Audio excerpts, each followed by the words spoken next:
Welcome to Quiet Chronicles. Japan's samurai are often remembered through a single image: the sword, the armor, the stern code of honor, the warrior prepared to give his life for his lord. Yet the real history is stranger, slower, and far more human than that. The samurai did not begin as timeless figures of discipline and warfare. They emerged from land disputes, court politics, private estates, family rivalries, tax rights, mounted archery, and the gradual weakening of imperial control far from Kyoto. Across the centuries, they would become guards, rebels, governors, poets, castle builders, bureaucrats, debtors, philosophers, and finally symbols of a Japan that had already begun to vanish. Their story is not only the story of battle, it is the story of how a class of provincial warriors learned to rule a country, how peace changed them more deeply than war, and how memory later turned them into something sharper and cleaner than history ever was. If Quiet Chronicles has become part of your nights, a like or subscription is always appreciated. New long histories are published every week, and your support helps keep these quiet journeys going. The history begins before the samurai had their later name, in a Japan where the court still glittered in Kyoto, while power in the provinces was beginning to gather around men on horseback. Chapter 1: Before the samurai had a name. The order that produced the samurai began inside a courtly world that did not think of itself as military. In Heian Japan, the imperial capital at Kyoto remained the center of rank, poetry, ceremony, marriage politics, and the delicate language of aristocratic favor. Great families such as the Fujiwara shaped government through proximity to the throne, arranging marriages with imperial daughters, managing offices, and turning influence into something almost hereditary. Fujiwara no Michinaga, who reached the height of his power in the early 11th century, did not rule Japan by leading armies across provinces. He ruled by standing near the emperor, by placing his daughters in the imperial household, and by understanding that court politics could be as binding as any chain. Beyond the capital, however, the country did not always move according to the rhythms of court life. Provinces required tax collection, road security, estate supervision, and the settlement of disputes that could not be solved by elegant correspondence alone.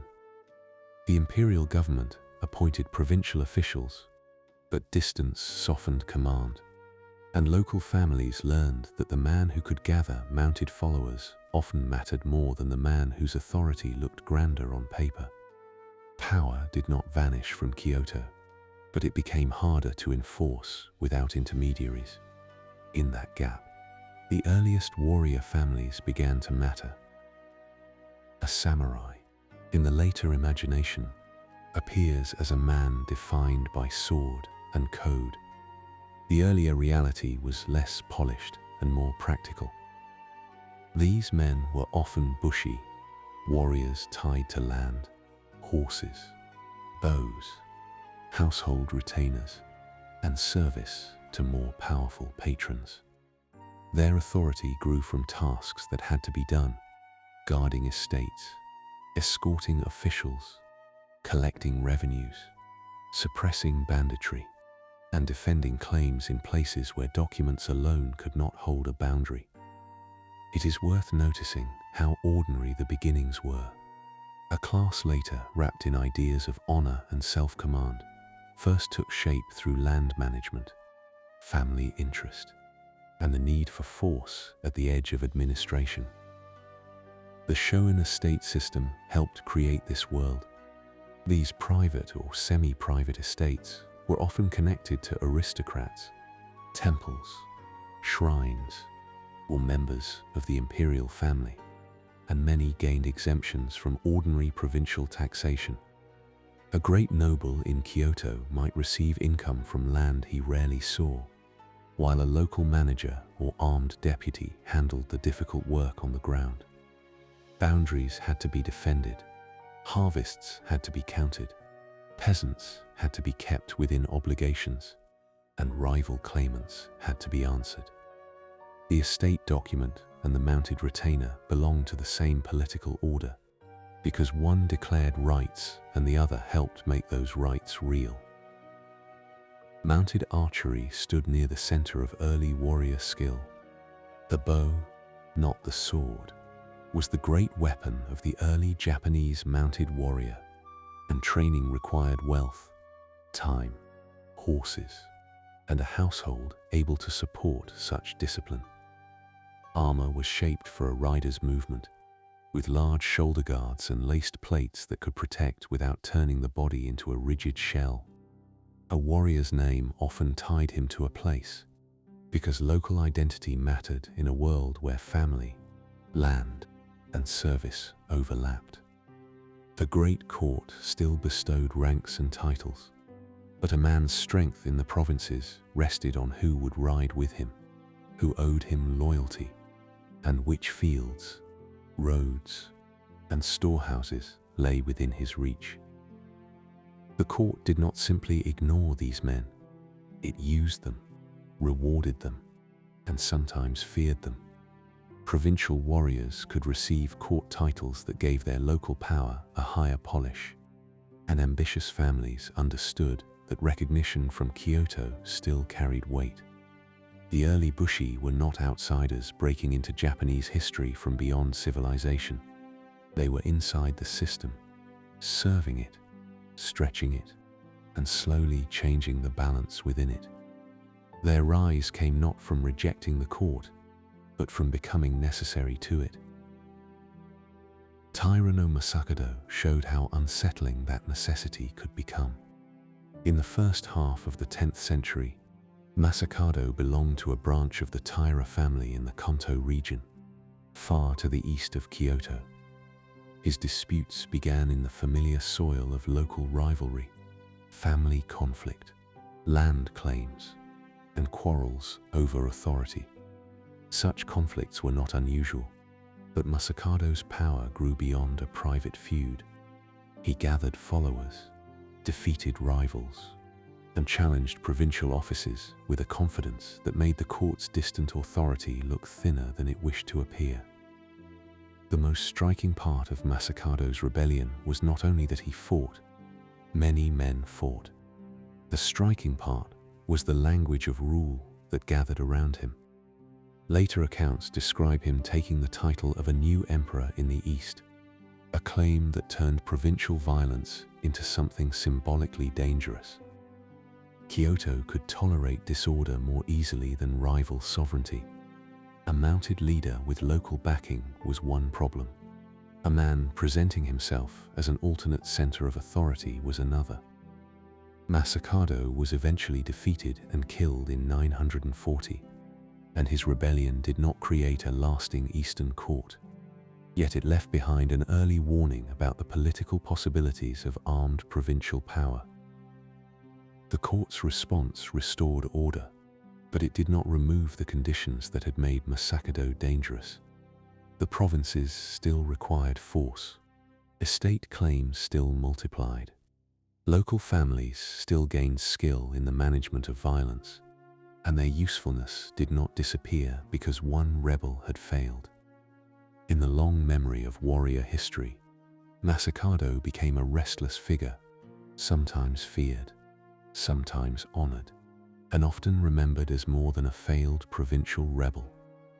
His career revealed that a warrior far from Kyoto could briefly force the capital to think about power in a different way.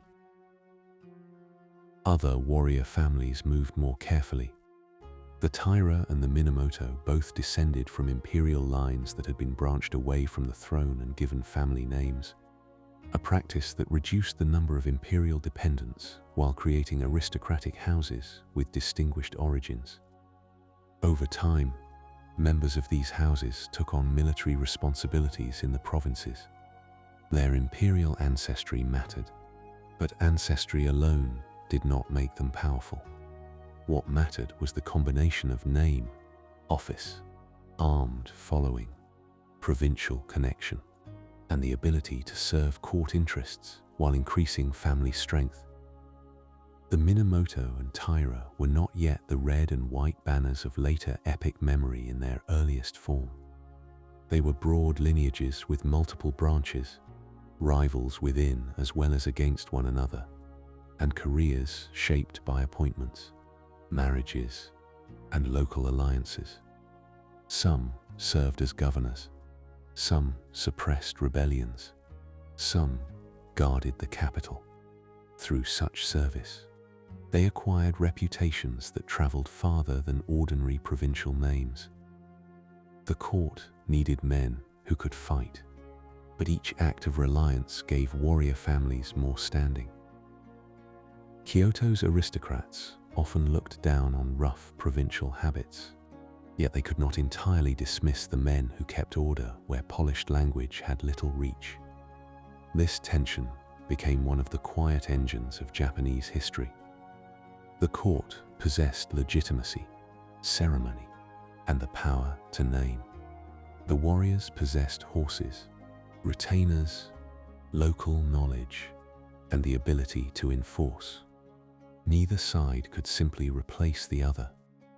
For centuries, Japanese politics would turn on the uneasy partnership between those who conferred authority and those who could make authority felt. The early warrior household was built around service and dependence. A leader needed relatives, followers, estate connections, and men who expected reward for loyalty. Land rights mattered because they fed horses, supported armor, and sustained retainers. A dispute over a field or tax exemption could therefore become more than a legal quarrel. It could become a test of a family's ability to protect its people and preserve its standing. The later language of honor had roots here, in reputation, obligation, and the memory of service rendered or refused. Religious institutions also belonged to this landscape. Temples and shrines held estates, negotiated privileges, and sometimes depended on armed protection. Aristocrats placed land under religious or noble protection to secure exemptions, while local managers translated privilege into daily control.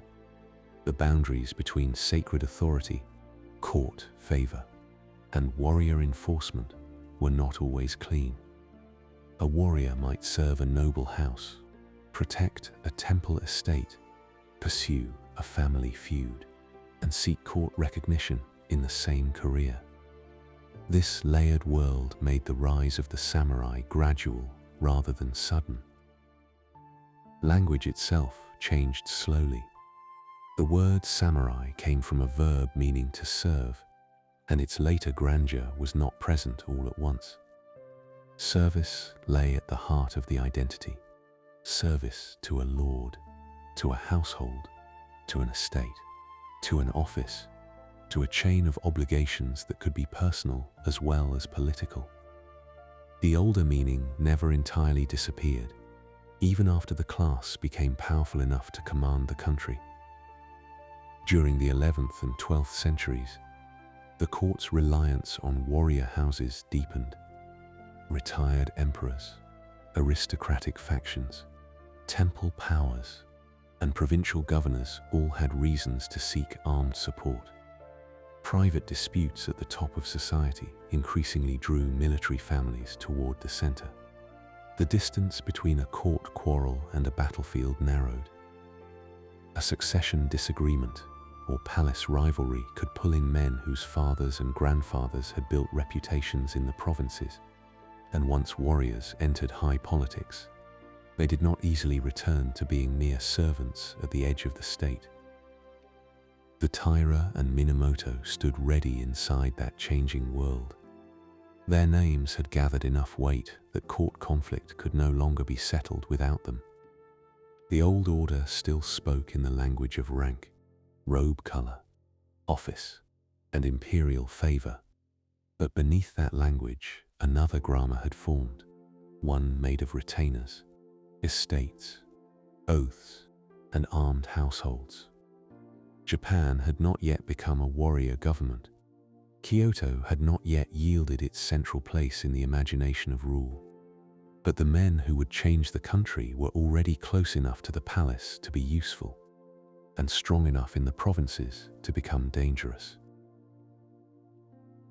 The next turn came when the rivalries of the court drew those houses into open conflict. The Taira, especially under Taira no Kiyomori, would discover how far a warrior family could rise within the aristocratic world itself, while the Minamoto would learn how defeat, exile, and survival could preserve a future that seemed almost lost. Chapter 2: The Taira, the Minamoto, and the First Warrior Houses. Taira no Kiyomori entered the center of Japanese politics at a time when the court still seemed to possess the older language of power, even as the means of enforcing that power increasingly lay in warrior hands. He was born into a house that had already learned how service could become advancement, and his father, Taira no Tadamori, had showed that a warrior family could gain favor not merely by fighting in distant provinces, but by serving close to the retired emperors and aristocrats whose rivalries shaped Kyoto. The Taira did not rise by standing outside the court and threatening it from the hills or roads. They rose by entering its ceremonies, protecting its interests, accepting its offices, and learning how rank could turn armed usefulness into social elevation. In that respect, Kiyomori's career was not a rejection of Heian aristocratic life, but one of its most unsettling consequences. The old court had many centers of influence, and those centers did not always agree. Emperors, retired emperors, regents, noble houses, and religious institutions all pressed their claims through marriage, office, inheritance, and patronage. When those claims remained inside the ordinary language of court politics, the aristocracy could absorb the conflict through ceremony and appointment. Yet, by the middle of the 12th century, some disputes had become too sharp to remain there. The houses that possessed armed followers were drawn closer to the palace, and men whose grandfathers had built reputations in the provinces now found themselves deciding quarrels among the highest families in the realm. The Hojin disturbance of 1556 revealed this new condition with unusual clarity. The conflict grew from an imperial succession dispute involving Emperor Go-Shirakawa, the retired Emperor Sotoku, and the great Fujiwara house, whose own internal divisions weakened its older authority.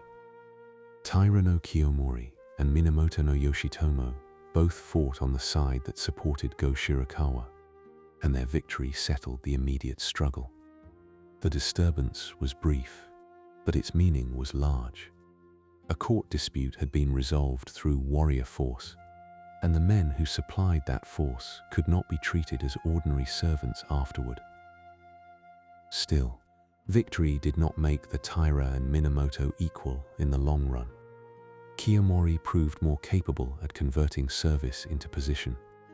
Yoshitomo received reward, but he remained frustrated by the distribution of favor, and his resentment grew inside a court where ambition was measured not only by land or command, but by rank, access, and visible honor. The old aristocratic world had rules of precedence that could make a man's place in a procession or his formal office feel like a judgment on his entire house. For warriors entering that world, recognition was never a decorative matter. It became part of the substance of power. The Heiji disturbance in 159 brought the rivalry into sharper form. Minamoto no Yoshitomo allied with Fujiwara no Nobuyori and moved against political opponents in Kyoto while Kiyomori was away from the capital. Their action briefly placed them in command of the imperial center, But the advantage did not hold. Kiyomori returned, gathered support, and defeated Yoshitomo's faction. The event was not a large war by later standards, yet it rearranged the future of warrior politics.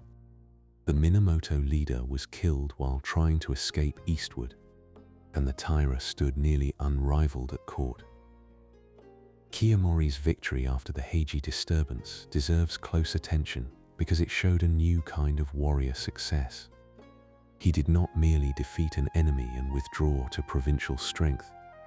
He remained near the throne and used victory to become indispensable. Offices followed, rank followed, marriage alliances followed. His daughter Tokuko would later marry Emperor Takakura, and their son would become Emperor Antoku. Through that marriage, the Taira placed themselves not just beside the court, but inside the imperial household itself. A warrior family had entered the innermost machinery of legitimacy. The court had seen powerful men before, but the quality of Taira power was different. Fujiwara authority had rested on marriage politics, regency, and aristocratic custom, with military enforcement kept at a distance. Kiyomori's house combined marriage politics with armed command, court office with provincial networks, elegance with coercive capacity. This closeness of refinement and force is one of the notable features of the period.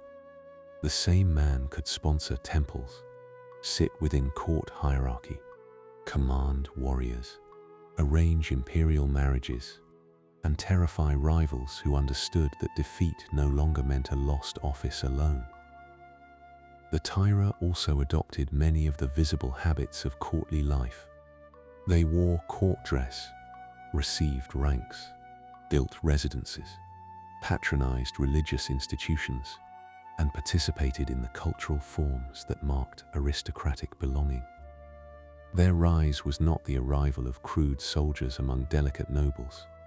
It was more complicated than that, because the warrior house wanted recognition within the very order it was helping to change.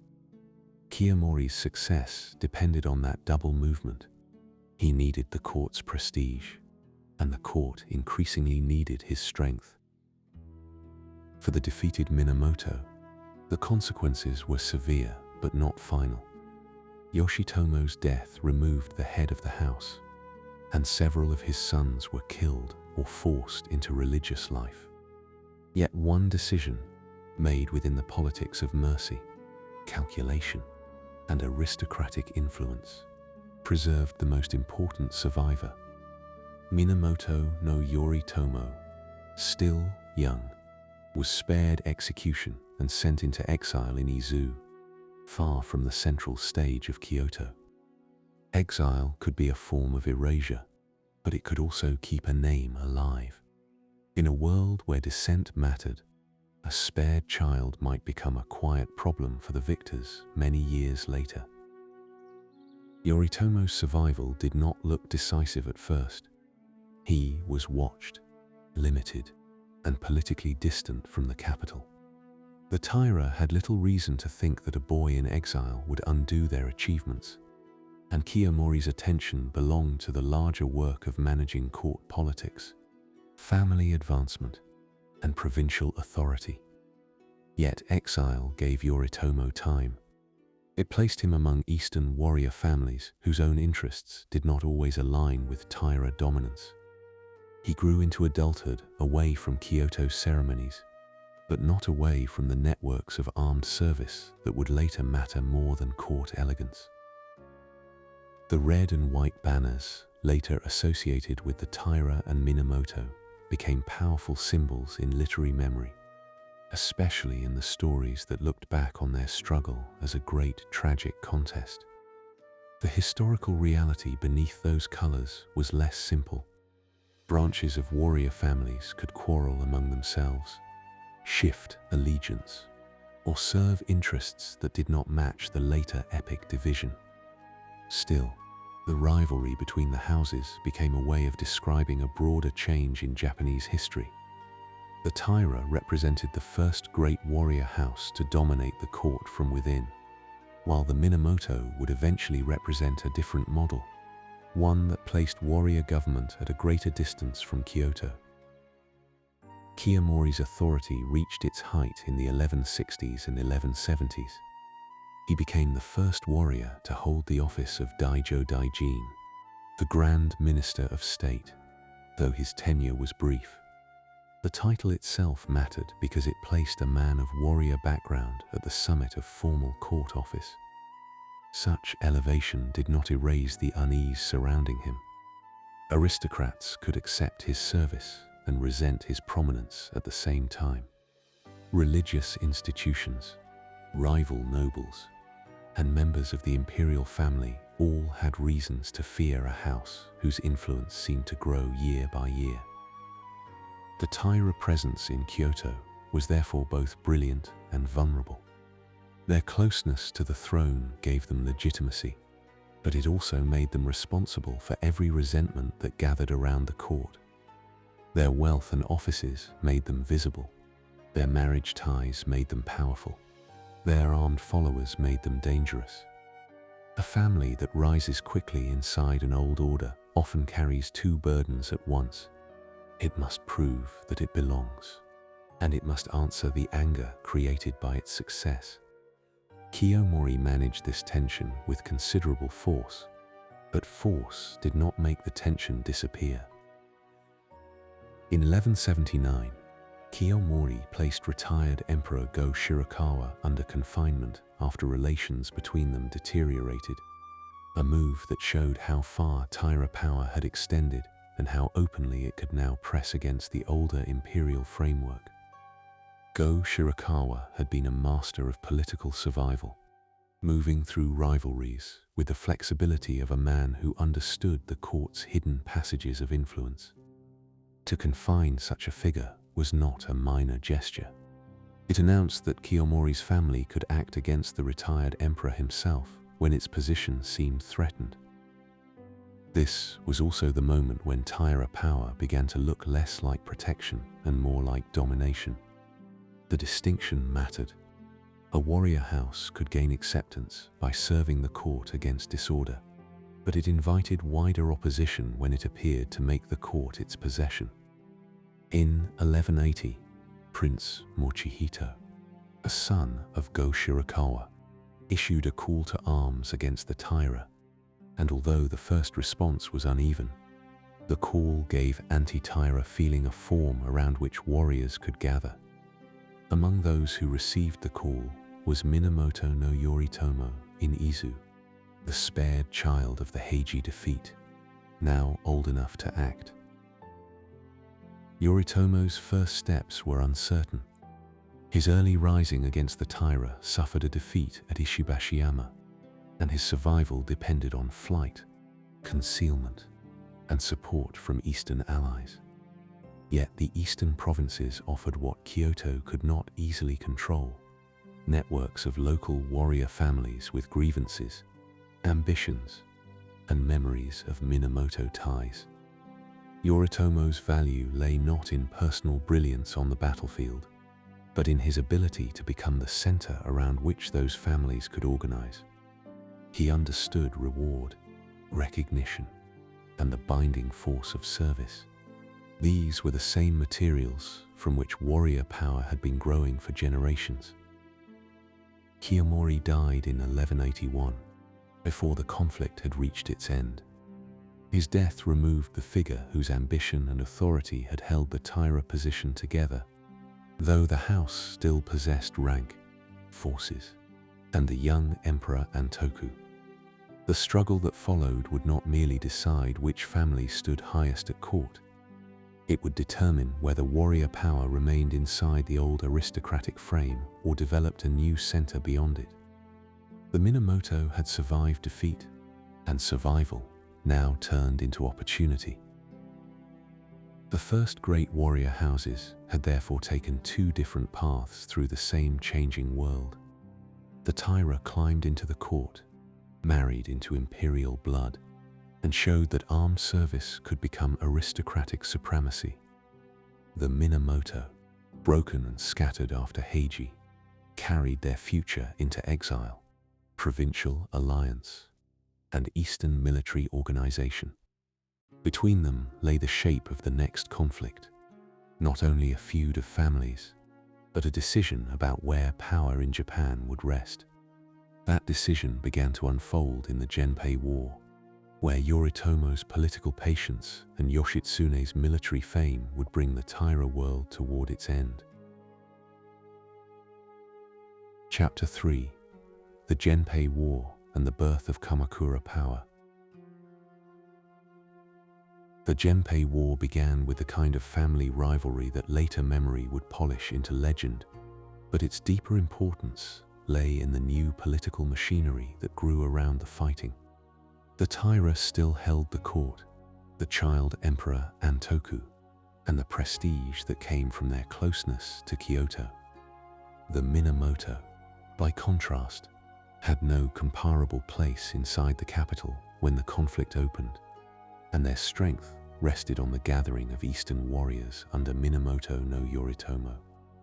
What appeared at first as a rebellion by a damaged house became, with each passing campaign, a test of whether warrior power would remain attached to court favor or develop a center of its own. The answer would not be decided by one battle alone. It would be shaped by command, reward, written orders, kinship, and the ability to make scattered armed families feel that their service belonged to a lasting order. Yoritomo's position in the East was unusual because he did not need to be the most brilliant fighter among the Minamoto to become their most important political figure. His early defeat at Ishibashiyama in 1180 might have ended him, yet Eastern allies preserved him, and Kamakura soon became the base from which he organized his authority. The town lay far from Kyoto's old ceremonial center, set near the sea and backed by hills, well placed for a leader whose power depended on the Kanto warrior families. In Kamakura, Yoritomo could receive pledges, distribute promises, hear disputes, and build the habits of command. He understood that warriors did not follow only because of a family name. They followed because service could be recognized, lands confirmed, quarrels judged, and loyalty placed inside a system that seemed likely to endure.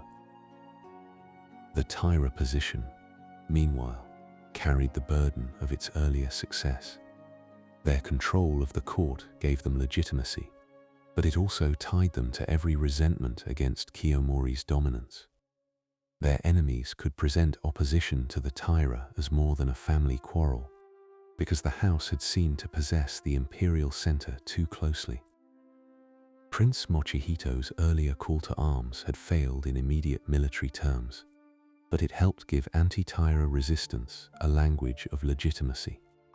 The Minamoto could now speak as defenders of an imperial order that the Taira had distorted, even though their own victory would eventually create something just as transformative.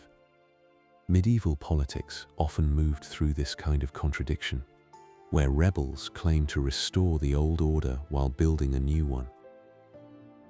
Inside the Minamoto camp, Yoritomo's half-brother Minamoto no Yoshitsune became the figure later generations would remember with the greatest emotional force.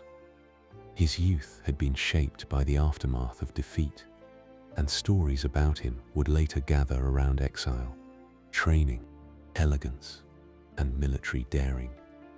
The historical Yoshitsune appears most clearly as a commander whose campaigns against the Taira moved with unusual speed and confidence.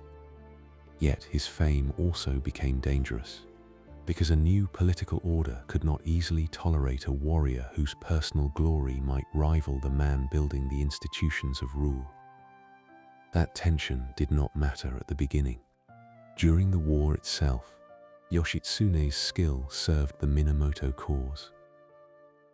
The Battle of Ichi-no-Tani in 1184 showed how far the Taira had fallen from the security they had once enjoyed in Kyoto.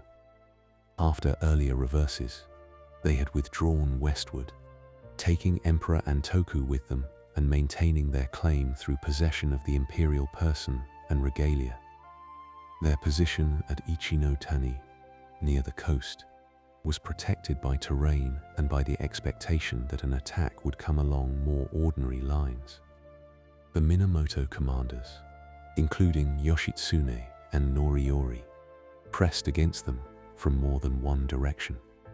Later accounts made much of the descent from the cliffs, and though the literary tradition heightened the drama, the battle's political result was clear enough. The Taira lost a major defensive position, and their claim to recover the capital weakened further. Yoshitsune's role at Ichi-no-Tani became one of the crystallizing moments of the war. The outcome mattered before the legend did. A commander associated with speed, surprise, and disciplined risk had helped break a Taira position that could not afford to be broken. The defeat scattered important Taira figures, cost the housemen of rank, and deepened the sense that their power was moving away from the center of Japan toward the Western Sea. In a quieter register, the battle also showed the changing nature of warrior reputation. A name could grow quickly when military success became attached to it, and that name could travel faster than the political system that was supposed to contain it. Yoritomo remained in Kamakura while his relatives and commanders fought in the west, and this distance has often made him seem colder beside Yoshitsune's brilliance. Yet the separation was part of his strength. He was not merely trying to win battles. He was building the authority to decide what victory would mean. Written orders, appointments, and land guarantees moved outward from Kamakura, tying warriors to Yoritomo's leadership in ways that did not depend on his presence in every campaign. This was the beginning of a different kind of warrior politics. The commander in the field could win a day. The leader who controlled reward could shape the peace that followed. The next major movement came at Yashima in 1185, where the Taira, pushed farther west, still held out with ships, coastal positions, and the presence of the young emperor. The battle belonged to a war in which land and sea could not be separated. The inland sea gave the Taira room to move, and their familiarity with maritime power had long been one of their advantages. Yoshitsune's attack at Yashima again entered later story with memorable details, including displays of archery and bravery that suited the taste of war tales. Beneath those stories, the larger pattern remained steady. The Taira were being denied secure ground, and each withdrawal made their political position narrower. The war's final settlement came at Danoura, fought in the narrow waters of the Shimonoseki Strait in 1185. This was not merely another battle between warrior houses. The child Emperor Antoku was with the Taira fleet, and the imperial regalia were bound up in the crisis, giving the conflict a sacred and dynastic weight that later memory never forgot. The fighting took place among ships, tides, and shifting advantage, and the Minamoto victory ended Taira hopes of recovery. The death of Antoku and many members of the Taira turned the defeat into one of the great tragic episodes of Japanese historical memory. The physical details need not be lingered over. The consequence was enough. The house that had risen so high under Kiyomori lost its political future in the Western Sea. Dan no Ura also marked the beginning of a problem for the victors. Once the Taira were gone, the Minamoto had to decide how power would be held, who would be rewarded, and how the authority of Kamakura would relate to the court in Kyoto. Victory in a civil war rarely restores simplicity. It creates new claims. Warriors who had fought expected confirmation of lands, grants of office, or protection against rivals. Families that had waited to see which side would prevail now needed to be placed within the new order. Yoritomo's genius lay in recognizing that the war had produced not only defeated enemies, but a class of armed supporters whose expectations required permanent management. The relationship between Yoritomo and Yoshitsune darkened after the victory. Yoshitsune had won fame in the Western campaigns, and the court in Kyoto granted him rank without Yoritomo's approval. To a modern eye, such a gesture might look like harmless recognition, but inside the politics of the new Minamoto order, it was deeply serious. Yoritomo could not allow his commanders to receive authority directly from Kyoto in ways that bypassed Kamakura. If that pattern held, the Eastern warrior system would remain dependent on the old court's power to divide and reward. Yoshitsune's acceptance of court favor therefore became more than a family misunderstanding. It touched the central question of who controlled the warriors. Yoshitsune's fall was handled through accusation, flight, and pursuit. The old bond of kinship could not save him once Yoritomo treated his independent standing as a threat to order. He sought support, moved through uncertainty, and eventually found refuge with Fujiwara no Hidehira in the north, whose family held power in Hirazumi. After Hidehira's death, that shelter failed. Yoshitsune died in 1189, and later literature transformed him into the beautiful lost hero, wronged by a harder elder brother and preserved in sorrowful memory. The historical meaning is less sentimental, but no less revealing. Yoritomo was willing to sacrifice family feeling to prevent military fame from becoming a rival source of legitimacy. The destruction of the northern Fujiwara soon followed, bringing Yoritomo's power over the warrior houses to a wider completion. Hirazumi had been a wealthy and culturally refined center in northern Honshu, enriched by gold, trade, and regional autonomy. Its fall placed another important region within the reach of Kamakura authority. The campaign also demonstrated that Yoritomo's government would not permit alternative warrior centers to remain independent if they might shelter rivals or complicate the distribution of power. The age of scattered military usefulness was giving way to a more deliberate hierarchy. In 1192, Yoritomo received the title of shogun, often treated as the formal beginning of the Kamakura shogunate. The title itself had older roots, but under Yoritomo it came to mark something more durable, a warrior government that operated beside the court while controlling the military class. Kyoto remained indispensable. The emperor still conferred titles. The court still possessed ritual authority, and aristocratic culture did not vanish. Kamakura did not abolish the older order. It built a second structure alongside it, one that dealt with warriors, land claims, appointments, discipline, and reward. This dual structure is one of the most important features of medieval Japan. The court and the shogunate did not fit together as a simple replacement. Instead, legitimacy and enforcement were divided, overlapped, and negotiated.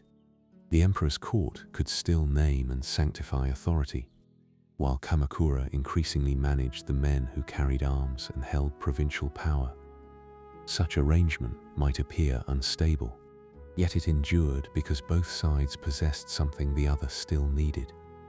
The court gave warrior rule a language of legitimacy. The shogunate gave political order a machinery of force. For the samurai, Kamakura changed the meaning of service. A warrior's duty was now tied more clearly to a lord and to a wider military government.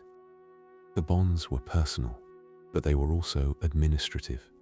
The confirmation of land rights, the settlement of inheritance disputes, the expectation of military service, and the reward for loyalty all belonged to the emerging Kamakura system. The samurai were not yet the fully codified class of later centuries, but their identity had sharpened. To serve was no longer only to guard an estate or support a patron in a local feud. It could mean belonging to a new order whose center lay in Kamakura. The memory of the Genpei War would later be carried in the tale of the Heike, where the fall of the Taira became a meditation on impermanence, pride, beauty, and loss. That literary memory matters because it shaped how generations understood the warrior past. Yet beneath the sadness of the tale lay the harder architecture of political change. Kiyomori's house had shown that warriors could dominate the court from within. Yoritomo's victory showed that warriors could govern from outside the court's immediate world. Between those two models, Japanese history had turned a corner. The Genpei War ended the first great age of Taira ascendancy, but it did not end conflict among warriors, nor did it give Japan a single, uncomplicated government. It created Kamakura power, and Kamakura power had to be maintained through law, regency, loyalty, and discipline.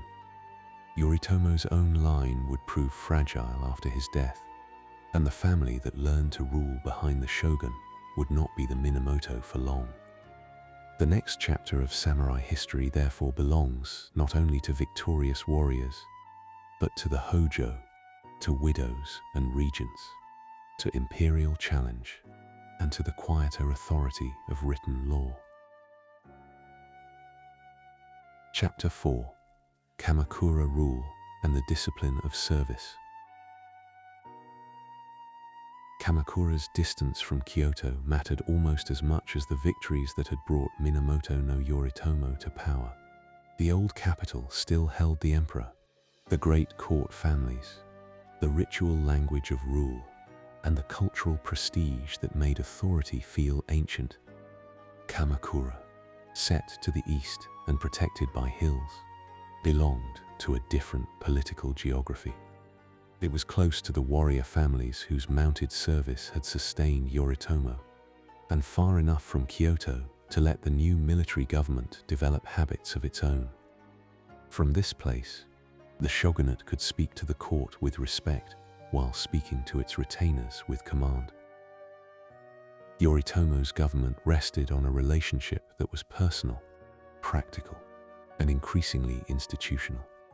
Warriors who served him expected confirmation of land rights, appointment to offices, and protection against local rivals.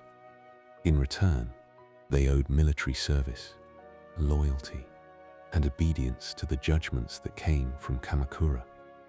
The words gokanin, or houseman, and shogunate, or bakufu, carried more than administrative meaning. They described a world in which service to a military lord could become the organizing principle of provincial life. The samurai were still tied to family lands and local interests, but now those interests passed through a broader structure. After Yoritomo's death in 1199, the danger inside this arrangement became visible. His achievement had been immense, yet the Minamoto family did not possess the settled internal strength that later memory sometimes gives it. His son Minamoto no Yorie inherited the title of shogun, but he did not inherit his father's authority in the same form. Around him stood powerful relatives, senior retainers, and the family of his mother, Hojo Masako. A shogunate built by one man now had to survive the ordinary weakness of succession. In warrior politics, inheritance could never be only a family matter. It was also a test of every alliance that had formed around the founder. Hojo Masako became one of the most important figures in this transition. She had been Yoritomo's wife, daughter of Hojo Tokimasa, and mother of the next shogun. After Yoritomo's death, she took Buddhist vows, as many elite widows did, but withdrawal from marriage did not mean withdrawal from power. Later generations remembered her as the nun shogun, a phrase that captures the unusual position she occupied. She did not claim the military title herself, yet her authority helped hold the Kamakura order together while the Minamoto line weakened. Widowhood, in her case, became not an ending, but a different form of political presence. The early years after Yoritomo were marked by suspicion and elimination within the ruling circle. Yoritomo's authority was curtailed, and he was eventually removed, while his brother Sanetomo became shogun in 1203. Hojo Tokimasa, Masako's father, took the role of regent, or shikken, placing the Hojo family in the position from which it would govern behind the shogunal office. This arrangement had its own delicate logic. The shogun remained necessary as a symbol and source of command, but the regent increasingly managed the system. Warrior government did not become simpler after its foundation. It became layered, like the court order it had partly displaced. Sanetomo's rule carried a more courtly character than Yoritomo's had. He wrote poetry, received court titles, and remained entangled in the old prestige of Kyoto even while seated in Kamakura. His career reveals how the new warrior order never fully separated itself from aristocratic culture. A shogun could govern warriors and still seek recognition through courtly forms. Yet this blending did not protect him. In 1219, Sanetomo was assassinated at Tsurugoka Hachimangu in Kamakura by his nephew Kugyo, an act that ended the direct Minamoto shogunal line. The shrine setting made the event even more disturbing, because it placed dynastic violence inside one of Kamakura's sacred centers. The death of Sanetomo might have broken the shogunate had the institutions around it been weaker. Instead, the Hojo regency adapted. Future shoguns would be drawn from court or imperial connections, while real authority remained with the Hojo and the senior warrior leadership. The shogun became, in many moments, less a personal ruler than a necessary office around which government could gather. This was not a clean constitutional design, but it worked because medieval authority often depended on preserving forms while shifting substance. Kamakura kept the title, the rituals, and the hierarchy, while the Hojo learned to rule through them.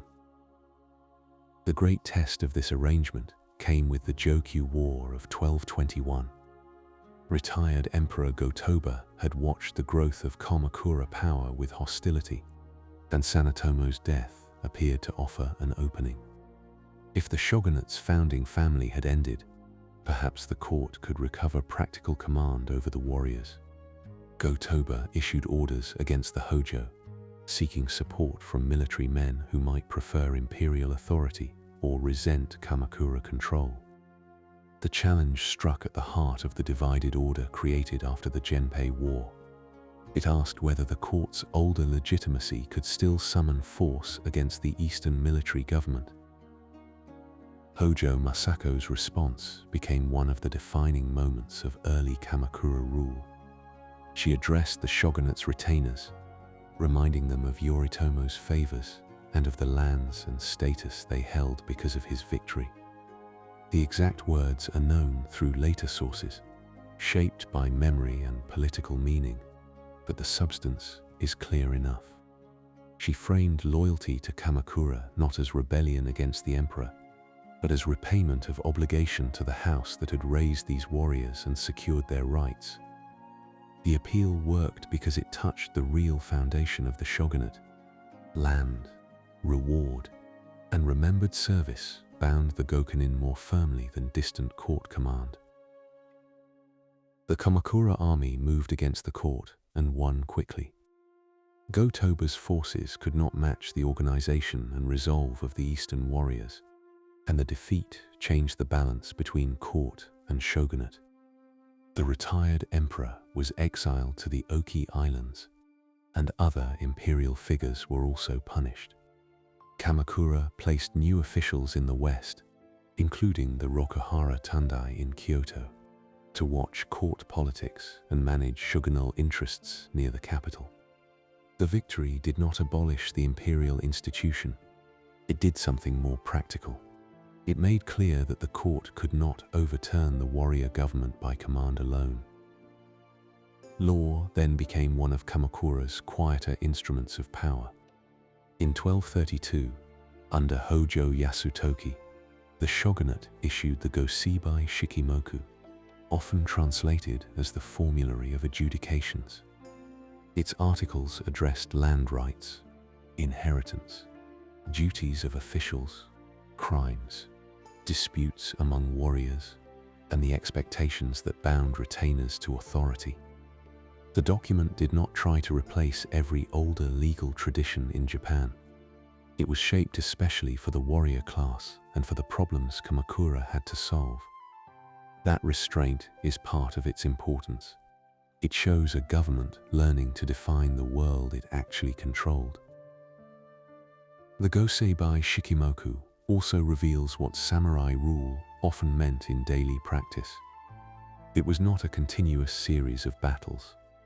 Much of it concerned documents, claims, witnesses, boundaries, widow rights, adoption, punishment, and the orderly handling of quarrels that might otherwise become private violence. A warrior society needed law, not because it was peaceful by nature, but because its members were armed, proud, locally rooted, and deeply invested in land. Written judgment helped prevent every dispute from becoming a feud. The discipline of service required more than bravery. It required submission to decisions that might not favor one's own house. Hojo Yasutoki's reputation benefited from this legal achievement. He governed with the memory of recent conflict behind him and the need for stability before him. The shogunate's Council of State, or Hyōjō-shu, provided a space where senior officials could deliberate over disputes and policy. Such arrangements did not make Kamakura a modern bureaucracy, but they moved warrior rule away from pure personal command. The system still depended on family power, loyalty, and hierarchy, yet it increasingly used records and procedures. The samurai were becoming not only men of mounted service, but participants in a legal political order. The Hojo themselves occupied a peculiar position. They were not shoguns, and their legitimacy depended on acting through the shogunate rather than openly replacing it. This indirect authority required tact as well as firmness. Too much invisibility would make them weak. Too much naked dominance would make them resented. Their solution was regency, council government, marriage alliances, and the careful preservation of offices that gave their rule acceptable shape. The pattern resembled, in a different social register, the old Fujiwara habit of ruling near the throne rather than always on it. Japanese politics had a long memory for power exercised from beside the formal seat. Kamakura's authority also depended on religion and ritual. Tsurugaoka Hachimangu, dedicated to Hachiman, the kami associated with warriors, and the Minamoto, stood at the symbolic center of the city. Ceremonies, offerings, and shrine patronage helped give the warrior government a sacred geography of its own. This did not displace Kyoto's religious world, but it gave Kamakura a language of legitimacy that was not merely administrative. Warriors who gathered there entered a place where family memory, military identity, and divine protection overlapped. The shogunate needed such symbols because government is rarely sustained by enforcement alone. Outside the centers of decision, the Gokunin lived with obligations that tied them to both local land and distant command.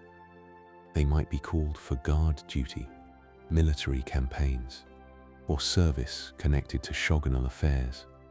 They expected their rights to be defended when rivals challenged them, and they preserved documents that proved grants or inheritances. The material life of samurai status rested on these papers as much as on armor. A carefully kept document could protect an estate across generations, while a lost claim could weaken a family more surely than a broken bow. Women of warrior families also mattered in this world of inheritance and continuity. They could hold land, manage estates, transmit claims, and appear in disputes that required formal judgment.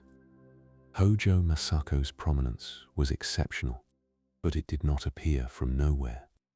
Elite warrior society allowed certain forms of female authority, especially through widowhood, property, and family strategy. Over time, those possibilities would narrow in some respects, but in early Kamakura they remained visible enough to shape politics at the highest level.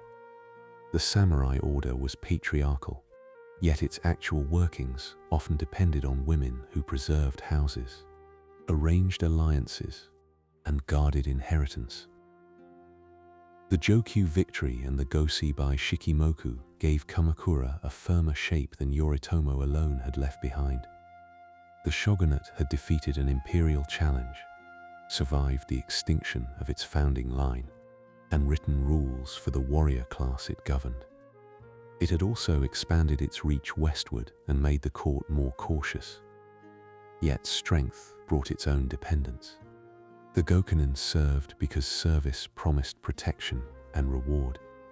Their loyalty rested on memory, obligation, and material expectation. If a crisis came in which the shogunate needed extraordinary service but could not provide ordinary compensation, the bond would be tested. That crisis arrived from beyond Japan rather than from Kyoto. The Hojo Regency had learned to manage court rivals, warrior disputes, and the discipline of service. But the next danger came from an empire whose scale dwarfed domestic politics.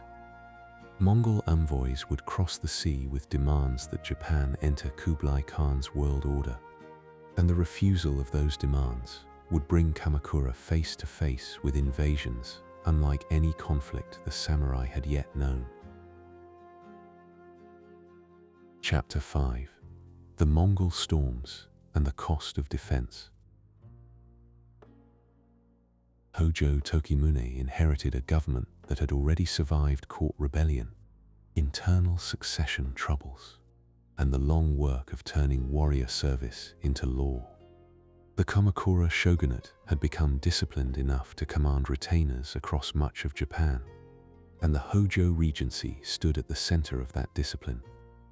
Yet the challenge that reached Tokimune in the late 13th century did not come from Kyoto, from a rival warrior house, or from a disputed estate boundary. It came from the vast continental power of Kublai Khan, whose Mongol empire had already bent kingdoms, cities, and dynasties into a wider order. Japan, which had long known war as something domestic or regional, now faced a ruler who thought in imperial distances. The Mongol envoys who arrived with demands for submission placed Kamakura in a difficult position. To answer gently might look like weakness, but to refuse meant accepting the possibility of invasion from a power with ships, cavalry traditions, siege experience, and command over Korean resources. The court in Kyoto still mattered in ritual terms, but the practical question of defense belonged to Kamakura. Tokimune and his advisors had to treat diplomacy as a military matter, because every message from Kublai Khan carried the weight of armies behind it. Victory, if it came, would not bring new lands to divide. That was the quiet difficulty at the center of the crisis. The shogunate responded by strengthening the western defenses, especially in Kyushu, where an invasion was most likely to arrive. Hakata Bay became one of the chief points of concern, because its waters opened toward the Asian mainland and had already served as a channel of contact between Japan, Korea, and China. Warriors from Kyushu and other regions were ordered to prepare. Coastal defenses were watched, and the old habits of mounted warfare had to be adjusted to the possibility of organized maritime attack. The samurai had fought on beaches before, and they knew ships, but the scale and coordination of a Mongol-led invasion belonged to another kind of military world. In 1274, The first invasion fleet crossed toward Japan, using Korea as its launching point. The force that landed in northern Kyushu included Mongol, Chinese, and Korean troops, and it brought methods of fighting unfamiliar to many Japanese defenders. The invaders used massed formations, drums, explosive projectiles, and coordinated tactics that differed from the individual reputation-seeking combat celebrated in Japanese war tales. The samurai were not helpless before these methods, but they had to learn quickly. A warrior culture that valued personal challenge and visible bravery met an enemy whose discipline worked through collective movement and imperial command. The fighting around Hakata Bay showed both the danger and the resilience of the Japanese defense. The invaders established themselves on shore, and the defenders resisted with the resources available to them. Mounted warriors, archers, local knowledge, and the will to hold the coastline. Later memory often moved quickly to the storm that damaged the invading fleet, but the human labor of defense should not be erased by weather.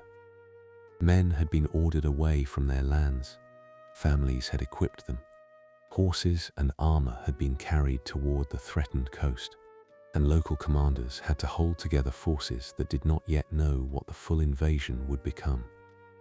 The storm mattered, but it did not fight alone. After the first invasion withdrew, Kamakura could not assume the danger had passed. Kublai Khan did not abandon his demand, and further envoys arrived. The shogunate's refusal hardened, and the treatment of some envoys showed that Japan had chosen resistance rather than accommodation. This decision required preparation on a more permanent scale. Defensive walls were built along sections of Hakata Bay, a material sign that the shogunate understood the next invasion might be larger and more deliberate. Stone and earth now joined the bow, horse, and sword in the vocabulary of samurai defense. Those walls were not heroic in the later sense, but they were historically important. They show a warrior government thinking administratively under pressure. Labor had to be organized, coastal frontage measured, orders issued, and local responsibilities assigned. Defense became a matter of construction as well as courage. The samurai who stood behind the walls were part of a wider effort that included farmers, boatmen, craftsmen, messengers, and officials whose names rarely entered the grand narratives. War, even in a warrior society, depended on many people who did not appear in armor. The second invasion in 1281 was larger and more ambitious. It involved separate fleets, one associated with Korea and another with southern China, and it placed even greater pressure on Kyushu's defenses. The Japanese defenders used the coastal fortifications, launched night attacks against ships, and resisted attempts to secure a durable foothold. The struggle extended longer than the first invasion and carried a heavier strain.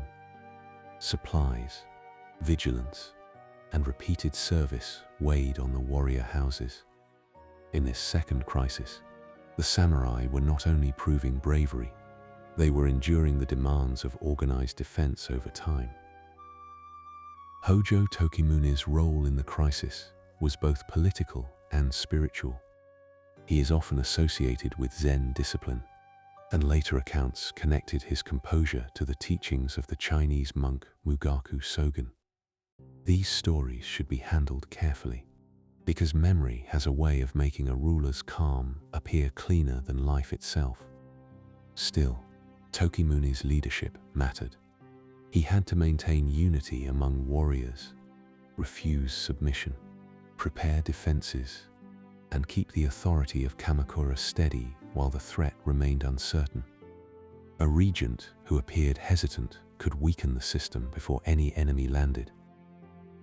The storm that damaged the second invasion fleet became one of the most famous events in Japanese memory. Later generations called such winds kamikaze, divine winds. interpreting the storms as signs of heavenly protection. That memory was powerful because it gave cosmic meaning to survival. Yet the political truth after 1281 was more complicated. The shogunate had survived, the invaders had failed, and Japan had not been conquered. But the defense had consumed resources without producing the kind of spoils that medieval warriors expected from victory. No enemy province had been taken. No new estate in China or Korea could be handed to a faithful retainer. The samurai had defended their own soil, and defense was harder to reward than conquest. Takasaki Suenaga makes that problem visible with unusual clarity. He was a warrior from Higo province in Kyushu who fought during the Mongol invasions and later sought recognition for his service. His famous illustrated scroll, the Moko Shurai Ekotoba, did more than commemorate battle. It functioned as a record of claim, a visual and narrative petition designed to show what he had done and why he deserved reward.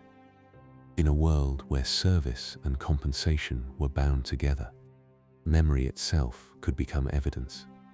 Suenaga needed his bravery to be seen by authority, not only remembered by companions. The scroll associated with Suenaga shows warriors, ships, arrows, armor, and the strange pressure of a foreign invasion entering Japanese pictorial memory. It is valuable partly because it brings the large crisis down to the scale of one retainer's problem. Suenaga had risked himself in defense of the realm, but his status still depended on whether Kamakura acknowledged that risk. The illustrated petition therefore belongs to both military and administrative history. It reminds the listener that samurai honor was not separate from material expectation. Recognition, land, office, and reputation lay close together. Kamakura did provide rewards where it could, but the limits were severe. Earlier wars had allowed victors to confiscate enemy lands and redistribute them. The Mongol invasions left no defeated domestic house whose estates could be divided on a satisfying scale. Warriors who had served could feel that the shogunate's gratitude did not match their expense. Armor had to be maintained, followers fed, horses cared for, and families supported while men were away. A victory that protected everyone could still disappoint those who bore the direct cost of defense.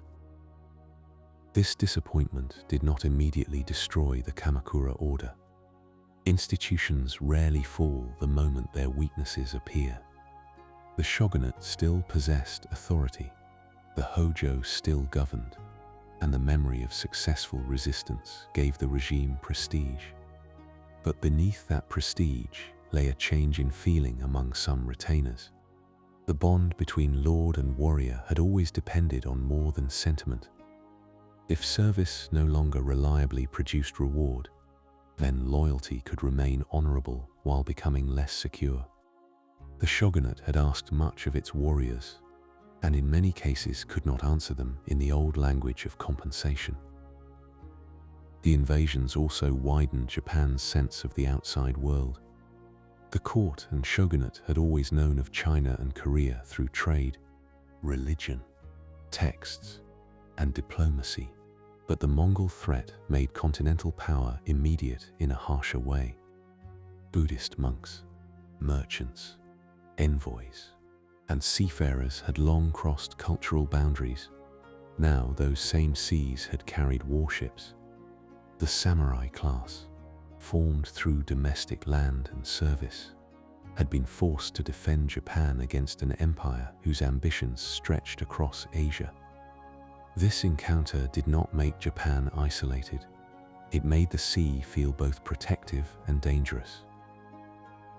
Tokimune died in 1284, still a young man, and the shogunate he left behind carried both the honor and the burden of his victory. The Hojo regime had resisted the Mongols, preserved the country from conquest, and strengthened its claim to defend the realm. At the same time, The financial and political strains of defense remained inside the warrior order. The prestige of survival could not pay every retainer. The memory of divine winds could not settle every estate claim. The defensive walls of Hakata Bay stood as evidence of organization and resolve, but also as reminders of an emergency that had asked more than Kamakura could comfortably repay. In the decades that followed, these pressures joined other troubles: inheritance divisions, debt among warriors, resentment toward Hojo dominance, and the lingering difficulty of managing a military class whose expectations had grown across generations. The shogunate had been built to reward service and discipline disputes, yet its own success had created a wider body of men who looked to it for protection. When rewards thinned and grievances gathered, the old machinery of loyalty became harder to maintain. The Mongol invasions had not broken Kamakura from the outside. They had revealed the lines along which it could later weaken from within. The next great transformation would begin when imperial ambition and warrior frustration met again. Emperor Go-Daigo would try to restore direct imperial rule, and men such as Ashikaga Tokoji and Nitta Yoshisada would discover that the fall of one warrior government did not mean the end of warrior power. Kamakura had defended Japan from the sea, but it would not survive the gathering storms of politics on land. Chapter 6: Ashikaga Ambition and the Fracturing of the Realm.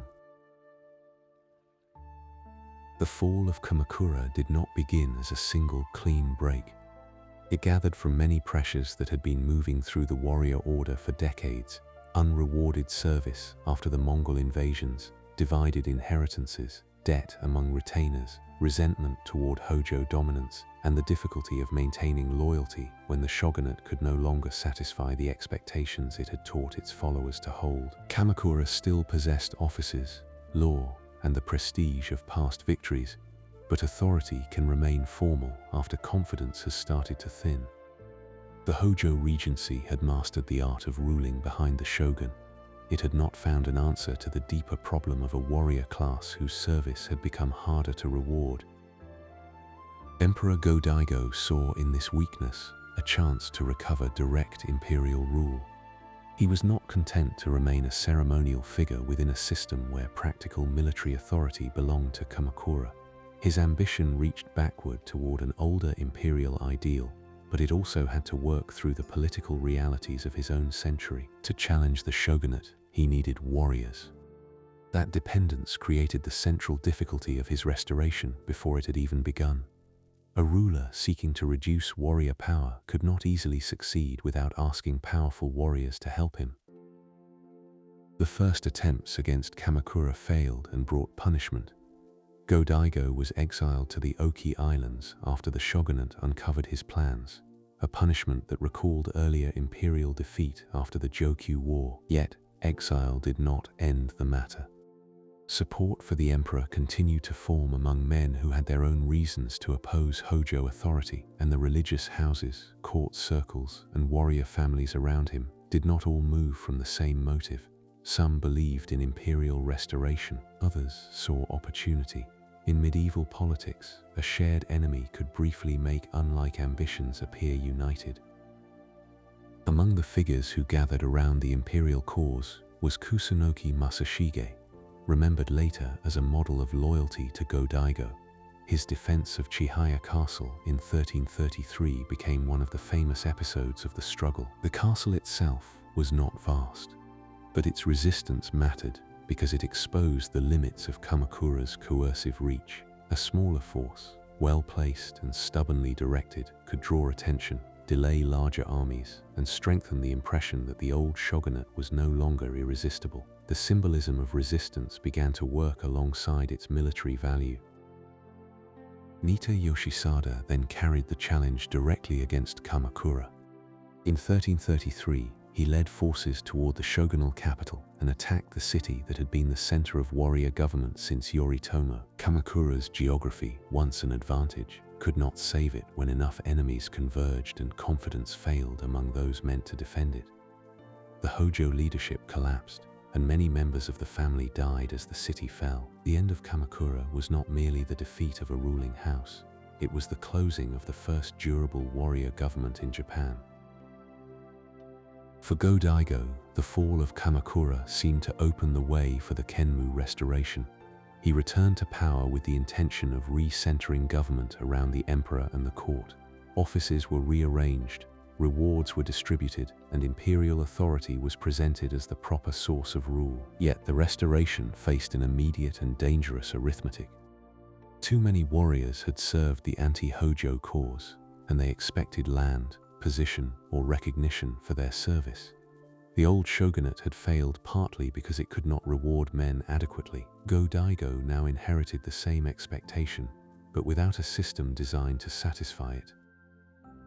Ashikaga Tokugawa stood near the center of this difficulty. He came from a powerful branch of the Minamoto lineage and had originally been sent by Kamakura to suppress the imperial rising.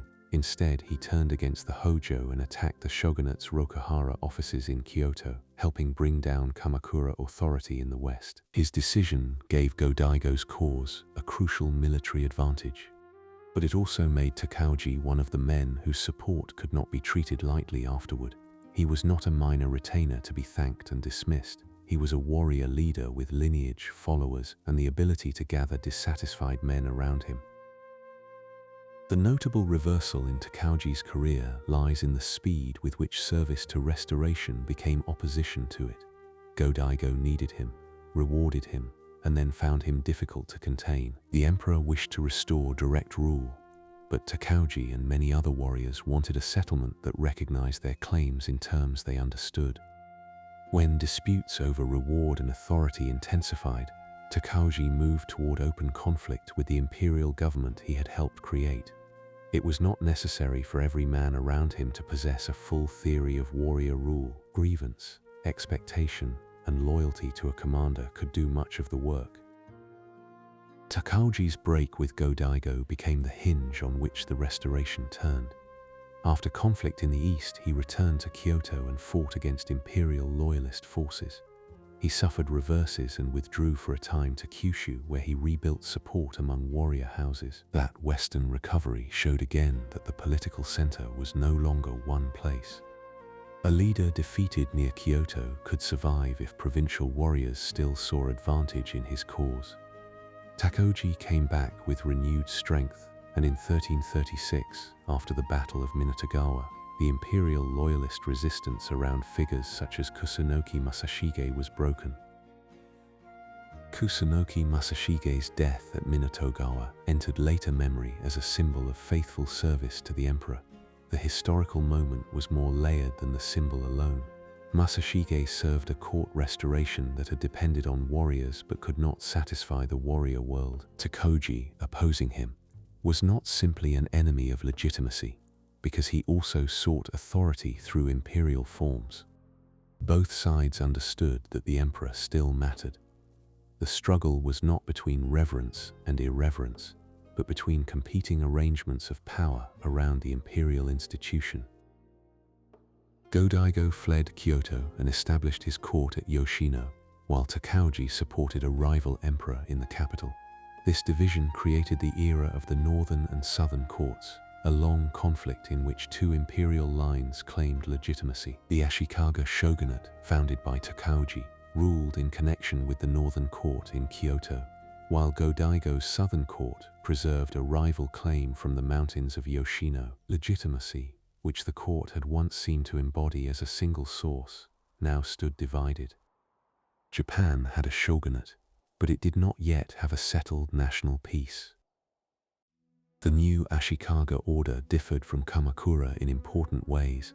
Kamakura had been geographically removed from Kyoto, giving the warrior government a separate eastern base. The Ashikaga ruled from within or near the old capital, where court politics, aristocratic culture, temple power, and warrior authority pressed against one another every day.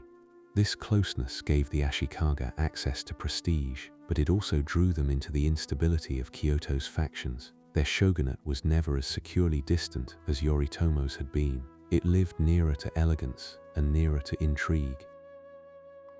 Tokaji's authority also depended on powerful regional military governors, or shugo, whose support had helped him win. These men expected reward and room to govern. The Ashikaga could not simply command them as servants. They had to bargain, confirm, balance, and sometimes tolerate autonomy that weakened the center. A shogunate, born through coalition, carried coalition's price.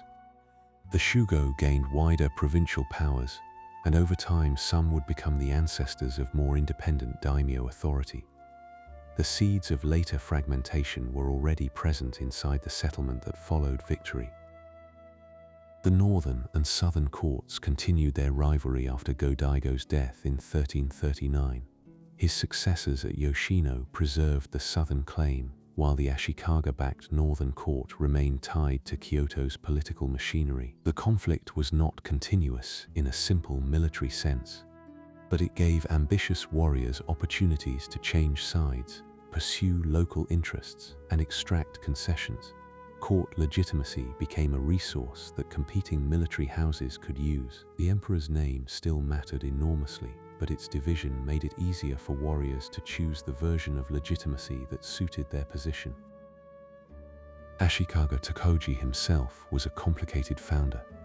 Later judgments of him varied sharply, depending on whether one saw him as a betrayer of Go-Daigo or as the builder of a new order after an impossible restoration. His career does not fit comfortably into a single moral shape. He helped destroy Kamakura, served the emperor, broke with the emperor, supported another imperial line, and founded a shogunate that would last in name for more than 2 centuries. Such a career belongs to a world where loyalty, legitimacy, and practical power were constantly being rearranged. The samurai order had moved beyond the simpler bonds imagined in later tales. His brother Ashikaga Tadayoshi also mattered in the early shogunate, and the tension between them would later deepen into internal conflict. The Ashikaga government had to manage not only imperial rivals and provincial warriors, but divisions within its own ruling house. Administrative responsibilities, judicial authority, military command, and personal following did not always rest peacefully together. The same problem that had weakened earlier regimes appeared again in altered form. A government of warriors required enough central authority to rule, but not so much that powerful supporters felt excluded from reward and influence. The cultural world of the period did not vanish beneath political conflict. Temples, poets, monks, and aristocratic households continued to produce and preserve learning, ritual, and art. Kyoto remained a place of refinement, even when authority around it was unsettled. This coexistence can seem strange only if war and culture are imagined as separate worlds. In medieval Japan, the same elites who fought over offices and provinces also sponsored temples, exchanged poems, collected objects, and sought religious merit. The Ashikaga age would eventually become famous not only for conflict, but for forms of culture that developed under warrior patronage. The samurai, meanwhile, were changing again. Under Kamakura, they had been bound to a relatively clear Eastern military government that confirmed lands and disciplined service. Under the Ashikaga, their world became more fluid. Regional military governors gained power, local disputes multiplied, and allegiance could be shaped by court claims, shogunal appointments, family interest, and immediate survival. The ideal of service remained, but the practical question became service to whom, under which authority, and for what reward. The answer was often unstable. The Meiji Restoration therefore failed not because imperial rule had no prestige, but because prestige could not satisfy the political economy of the warrior class. Go-Daigo reached for direct authority in a society already transformed by more than a century of samurai government. He could call warriors to his side, but he could not easily make them stop being warriors with claims, followers, and expectations. Tokugawa understood that reality more clearly, or at least acted more effectively within it. The result was not the restoration of an older Japan, but the creation of another warrior regime wrapped in imperial sanction and shadowed by imperial division. As the Ashikaga shogunate settled into Kyoto, The country entered a more complicated age. The court had been divided, the shogunate depended on powerful regional houses, and the distance between central command and provincial ambition widened with every unresolved dispute. Kamakura had fallen because its bonds could no longer hold. The Ashikaga had risen by gathering men whose loyalty also had limits. In time, those limits would lead toward the Onin War, the weakening of Kyoto itself, and the long age in which local warlords would turn the samurai world into a country at war. Chapter 7. The Onin War and the Age of the Country at War. The Onin War did not create disorder from nothing. It revealed how much disorder had already gathered beneath the formal surface of Ashikaga rule. The shogunate still stood in Kyoto, still possessed the title of military government, and still spoke through offices inherited from earlier arrangements. Yet its ability to discipline the great warrior houses had weakened. Regional military governors had grown powerful in their own provinces, succession disputes had become difficult to contain, and the Ashikaga shogun's authority depended more and more on balancing men whose private armies could not be ignored. The capital still carried the beauty and prestige of old Japan, but political weight had begun to press against it from too many directions. Ashikaga Yoshimasa, the 8th Ashikaga shogun, stood at the center of this weakening order. He is remembered less as a forceful ruler than as a patron of the cultural world, later associated with Higashiyama refinement, tea, linked verse, ink painting, gardens, architecture, and the careful arrangement of objects. His retirement villa would eventually become Ginkaku-ji, the silver pavilion, though the pavilion itself was never covered in silver. This cultural memory can make the period seem deceptively soft. In truth, the elegance of Yoshimasa's world existed beside a political structure losing its ability to restrain armed rivalry. The immediate cause of the Onin War lay in succession disputes, both within the Ashikaga house and among the great military families. Yoshimasa had no son for many years and named his brother Ashikaga Yoshimi as heir. Then, in 1465, Yoshimasa's wife, Hino Tomiko, gave birth to a son, Yoshihisa. A shogunal succession that had seemed settled was suddenly open again. Around this uncertainty gathered two powerful men, Hosokawa Katsumoto, who supported Yoshimi, and Yamana Sozun, who supported the infant Yoshihisa. Their rivalry turned a family question into a wider military confrontation. Succession disputes were especially dangerous in medieval Japan because they gave larger ambitions a legitimate doorway.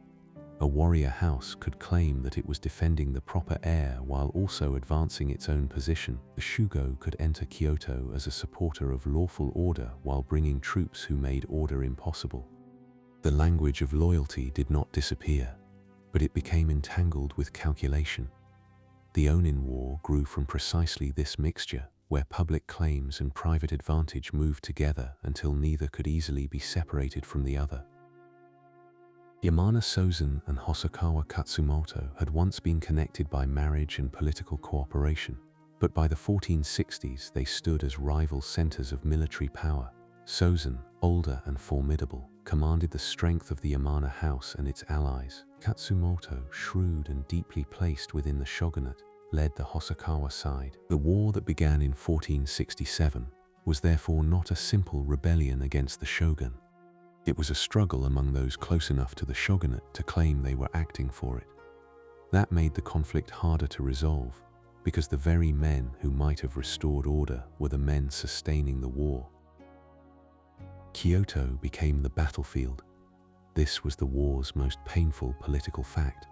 Earlier conflicts had threatened capitals, palaces, and temples, but the Onin War settled into the city itself, dividing neighborhoods, consuming mansions, damaging temples, and turning elite residences into fortified positions. The Western and Eastern armies occupied sections of Kyoto, and fighting continued in a form that could be intermittent, local, destructive, and exhausting.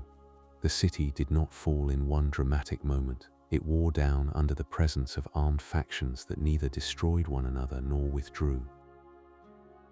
The damage to Kyoto carried a meaning larger than physical ruin. The city had long been the symbolic center of rank, culture, and imperial memory. When warrior rivalry made that center unsafe, it became clear that the old hierarchy no longer organized violence from above. Authority had begun to distribute itself among armed houses whose interests were too large to be contained by court prestige or shogunal office. Collapse, in this case, was not merely an absence of order. It was the movement of power into many hands. Yoshimasa did not master the crisis. He remained shogun, but the shogunate's presence became increasingly ceremonial beside the reality of factional war. His own interest in cultural pursuits, often criticized by later historians, should not be treated as the sole cause of the breakdown. The weakness was broader than one man's temperament. Still, his inability to impose settlement allowed the conflict to harden. A government whose head could not command its leading military houses had become a frame around forces it no longer governed. The war continued even after some of its original causes lost urgency. Yamana Sozen died in 1473. Hosokawa Katsumoto died in the same year. Their deaths did not immediately restore peace because the conflict had spread beyond their personal rivalry. Once armies had gathered, alliances formed, properties changed hands, and local disputes attached themselves to the larger war, the original succession question could not simply be closed. This is a familiar pattern in civil conflict. The reason for beginning is not always strong enough to explain the difficulty of ending. In 1477, the fighting in Kyoto finally subsided, but the settlement was thin. The city had been damaged, the shogunate weakened, and the great provincial houses had learned that central authority could no longer easily discipline them. The war's end did not restore the old Ashikaga order. It exposed the country to a new condition, later remembered as the Sengoku period, the age of the country at war. This phrase should not be understood as meaning that every place was always fighting. It means that power became localized, unstable, and increasingly subject to the ambitions of regional rulers. The Shugo daimyo, who had once served as provincial military governors under the Ashikaga, began to give way in many regions to a new kind of daimyo power. Some old houses survived and adapted, others weakened as their deputies, retainers, or local rivals took control. The word Gekkokucho, often translated as the lower overcoming the higher, captures one important aspect of this age. It was not simply a celebration of rebellion. It described a world in which practical control could matter more than inherited precedents, and men of lower standing could replace their superiors if they commanded land, soldiers, and local loyalty more effectively. Estate records and older tax arrangements suffered under this pressure. The shoin system that had once tied distant nobles, temples, and local managers together continued in some forms, but its foundations weakened as regional military rulers asserted more direct control. A noble or monastery in Kyoto might still possess a document claiming income from a province, but a local strongman with soldiers could interrupt the flow of that income. In the samurai world, rights written on paper remained important, yet paper required enforcement. The Sengoku age made enforcement more local and more militarized.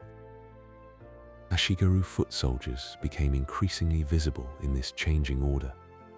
Earlier warrior prestige had centered on mounted archers and elite family retainers, but the scale and frequency of conflict required larger bodies of infantry. Some Ashigaru were lightly equipped and roughly disciplined. Others became part of more organized military structures as regional lords learned to command larger forces. Their rise reminds us that samurai warfare was never only a matter of noble swordsmen meeting in personal combat. War depended on numbers, supply, foot soldiers, laborers, scouts, and the administrative capacity to keep men in the field. Castles also changed. Earlier fortifications had often been mountain strongholds or temporary defensive sites, but Sengoku conflict encouraged the development of more complex castle networks. The daimyo needed not only one impressive seat, but a chain of strongholds, roads, storehouses, and loyal commanders. Fortification became a way of organizing territory. To hold land meant to watch passes, secure river crossings, command rice-producing districts, and place trusted men where local resistance might form. The castle was not only a military structure, it was a statement that authority had settled into the landscape.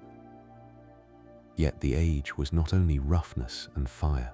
Cultural refinement continued, sometimes under the patronage of the very men whose political world had fractured. Tea gatherings, linked verse, ink painting, garden design, and Zen-influenced aesthetics developed through aristocratic, monastic, and warrior circles. Yoshimasa's Higashiyama culture shaped later Japanese taste in ways that outlasted his political failure.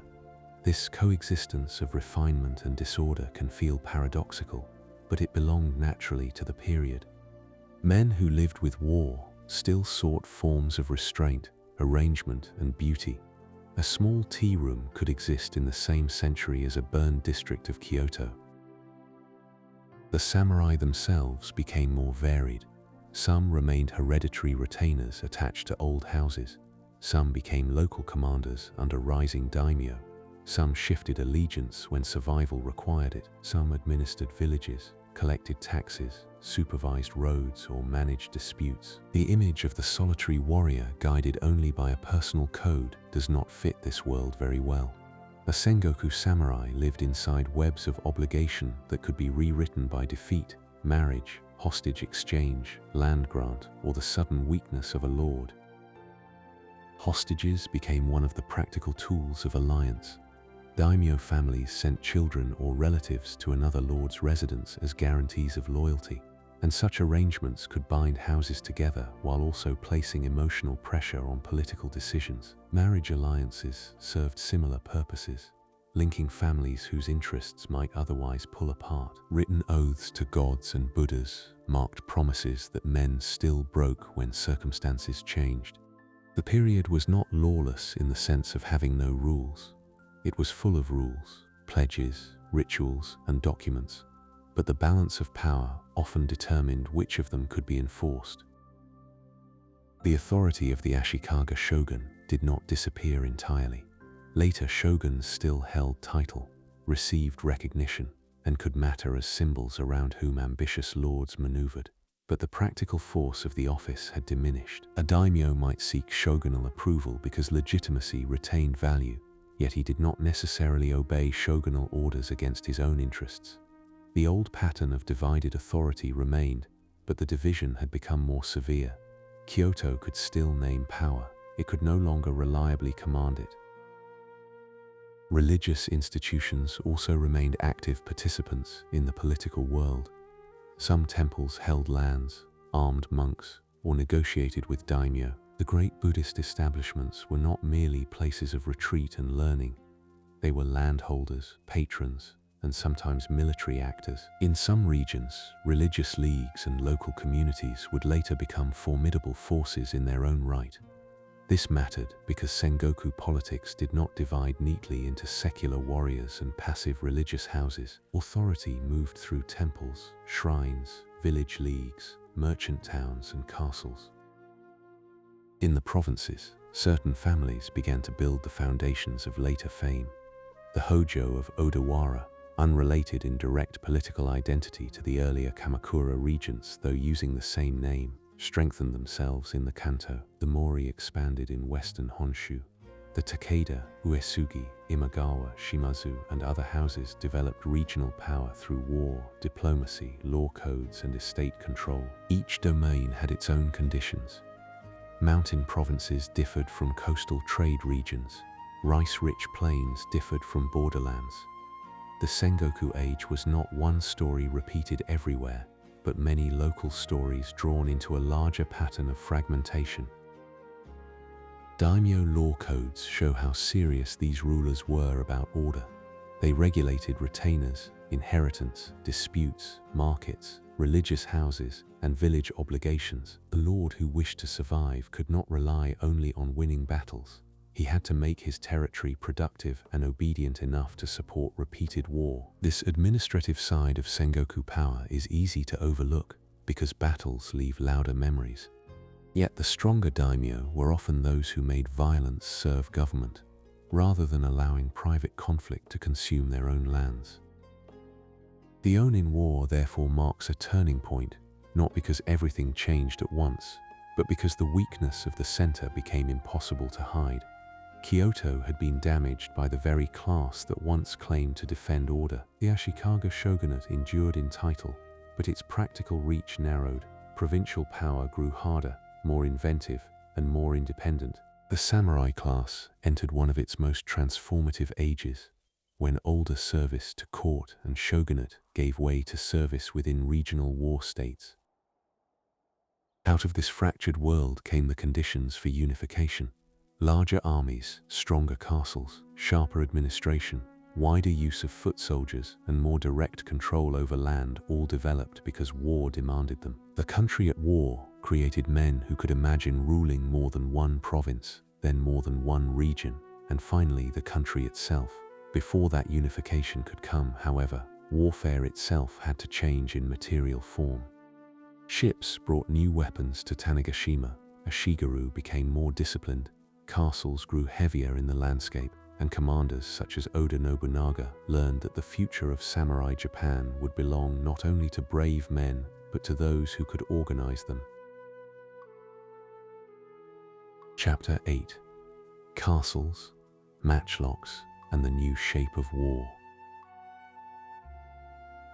The object that came ashore at Tanegashima in 1543 was small enough to be carried by hand, but it belonged to a change much larger than itself. Portuguese traders, arriving on the island south of Kyushu, brought matchlock firearms into a country already accustomed to war, fortification, and military adaptation.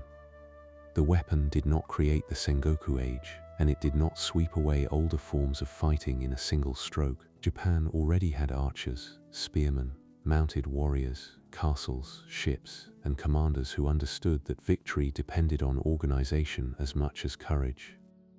Yet the matchlock gave ambitious lords a new instrument, one that rewarded discipline, manufacture, supply, and the careful arrangement of men. The Japanese name often associated with these firearms, Tanegashima, preserved the memory of the island where they first attracted attention. Gunsmiths learned quickly. Within years, matchlocks were being copied, improved, and produced in significant numbers in different parts of the country. This speed of adoption tells us something important about Sengoku Japan. It was not a closed world of warriors clinging blindly to old forms. Daimyo watched for advantages. Artisans learned from foreign objects, and military households understood that a tool was valuable if it could be fitted into existing systems of command. The new weapon entered Japan because the country was already full of men looking for ways to survive and prevail. A matchlock was not a magical device. It required powder, shot, maintenance, training, and conditions under which a soldier could fire without being immediately overrun. Rain could matter, smoke could gather. Reloading took time.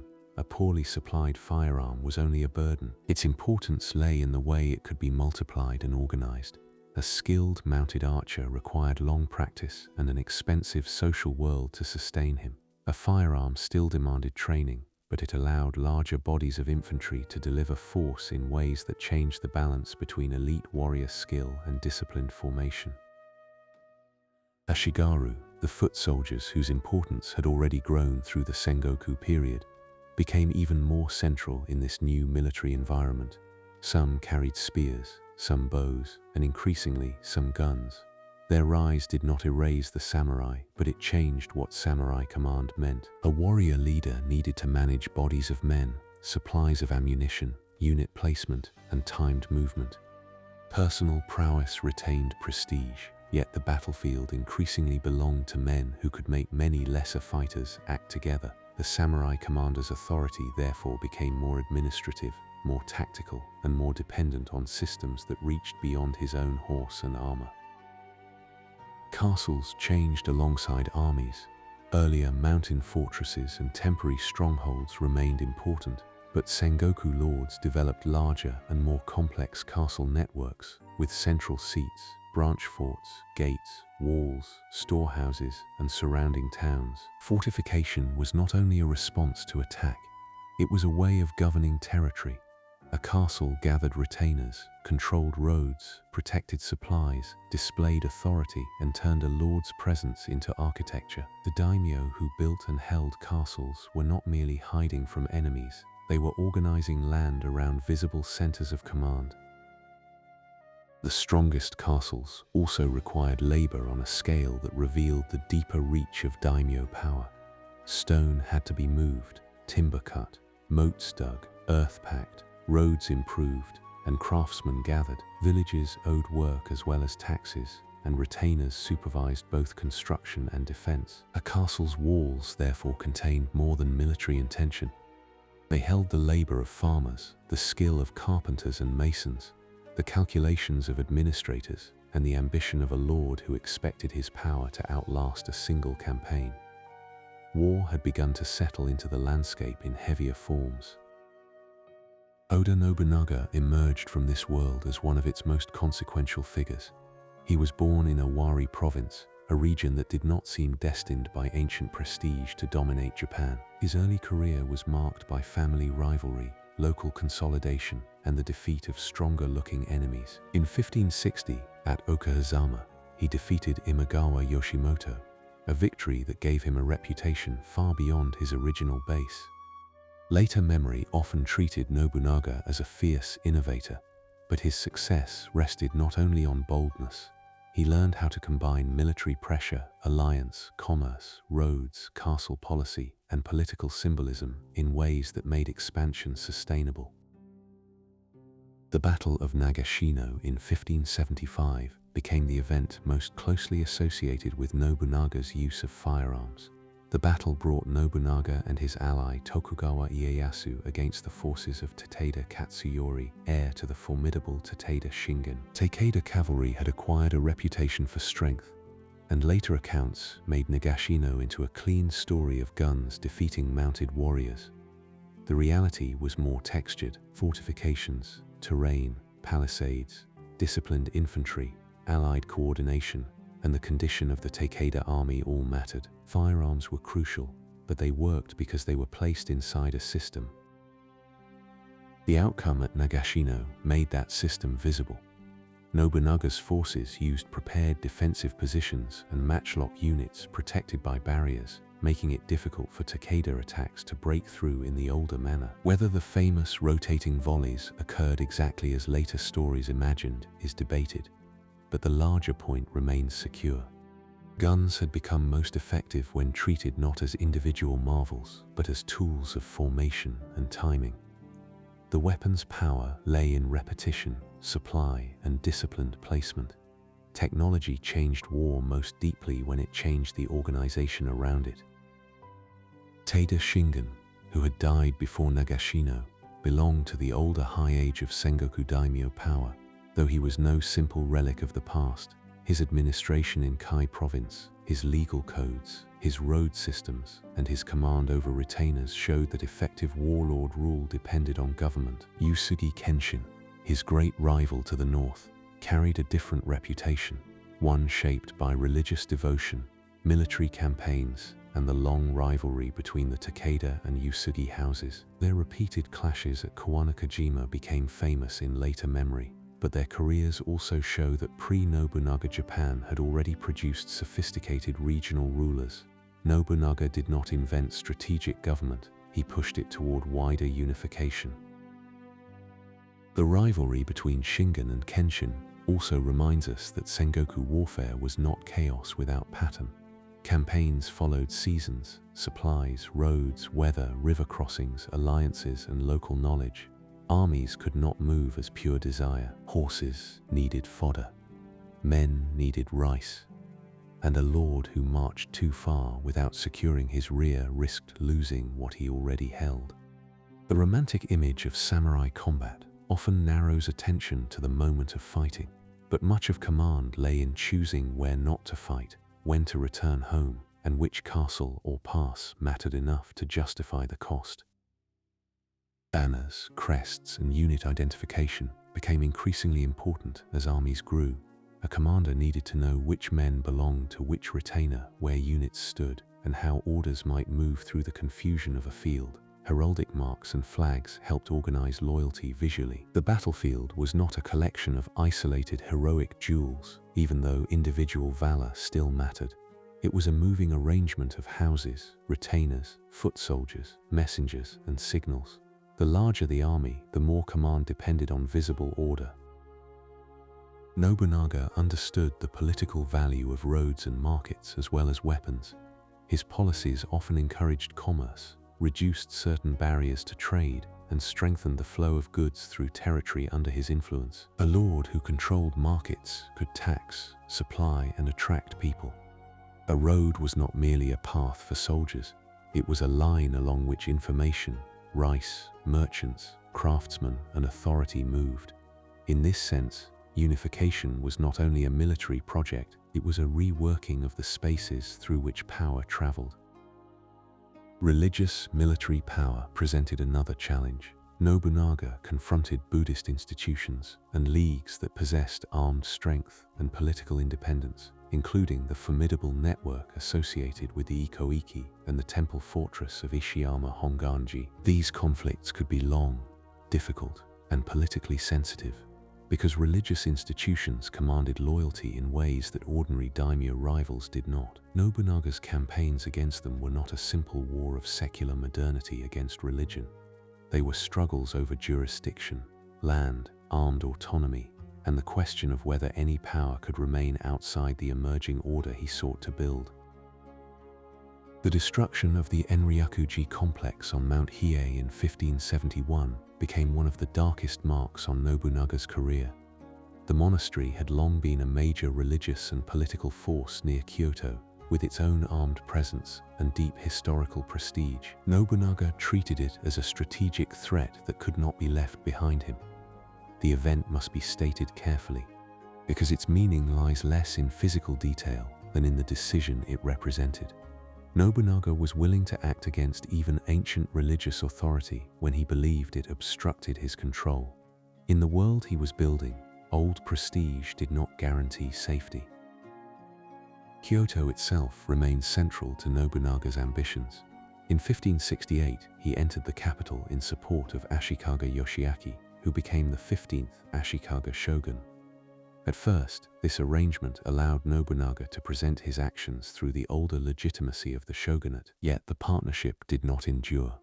Yoshiaki resisted becoming merely a figurehead, and Nobunaga eventually drove him from Kyoto in 1573. The Ashikaga shogunate, already weakened for generations, effectively ended as a political force. A title that had once organized warrior authority now survived only as a memory and claim. This ending is easy to miss because it did not feel like the founding of a new order all at once. Nobunaga did not immediately become shogun, nor did he complete the unification of Japan, but removing Yoshiaki marked the disappearance of a frame that had shaped politics since Ashikaga Takauji. Warrior power would no longer move under the same shogunal roof. The question now became which military house, if any, could gather enough force, administration, and legitimacy to stand above the others. Nobunaga's answer was still unfinished, but his campaigns made the possibility more real than it had been in generations. The material culture of war reflected this widening ambition. Armor changed as firearms became more common, with stronger plates and simpler forms appearing beside older styles. Helmets, cuirasses, and face guards could still display rank and identity, but practicality pressed against ornament. Spears lengthened. Infantry formations mattered more. Castle towns grew around military centers, gathering merchants, artisans, temples, and retainers. A daimyo's power could be read in the roads that led to his castle, the markets under his protection, and the number of men who could be armed when orders went out. The samurai in this world did not lose their importance. They changed function. Many still fought, commanded, rode, and bore names tied to service. Yet the conditions around them grew more complex. The sword remained a mark of status and a weapon of close conflict. But the spear, the gun, the castle wall, the written order, and the tax survey all shared the stage. The class that had begun in estate protection and mounted service now stood inside a society of massed infantry, commercial towns, and territorial administration. Honor, if the word is used at all here, had to live beside logistics. Nobunaga's career therefore belongs to the transformation of war into unification.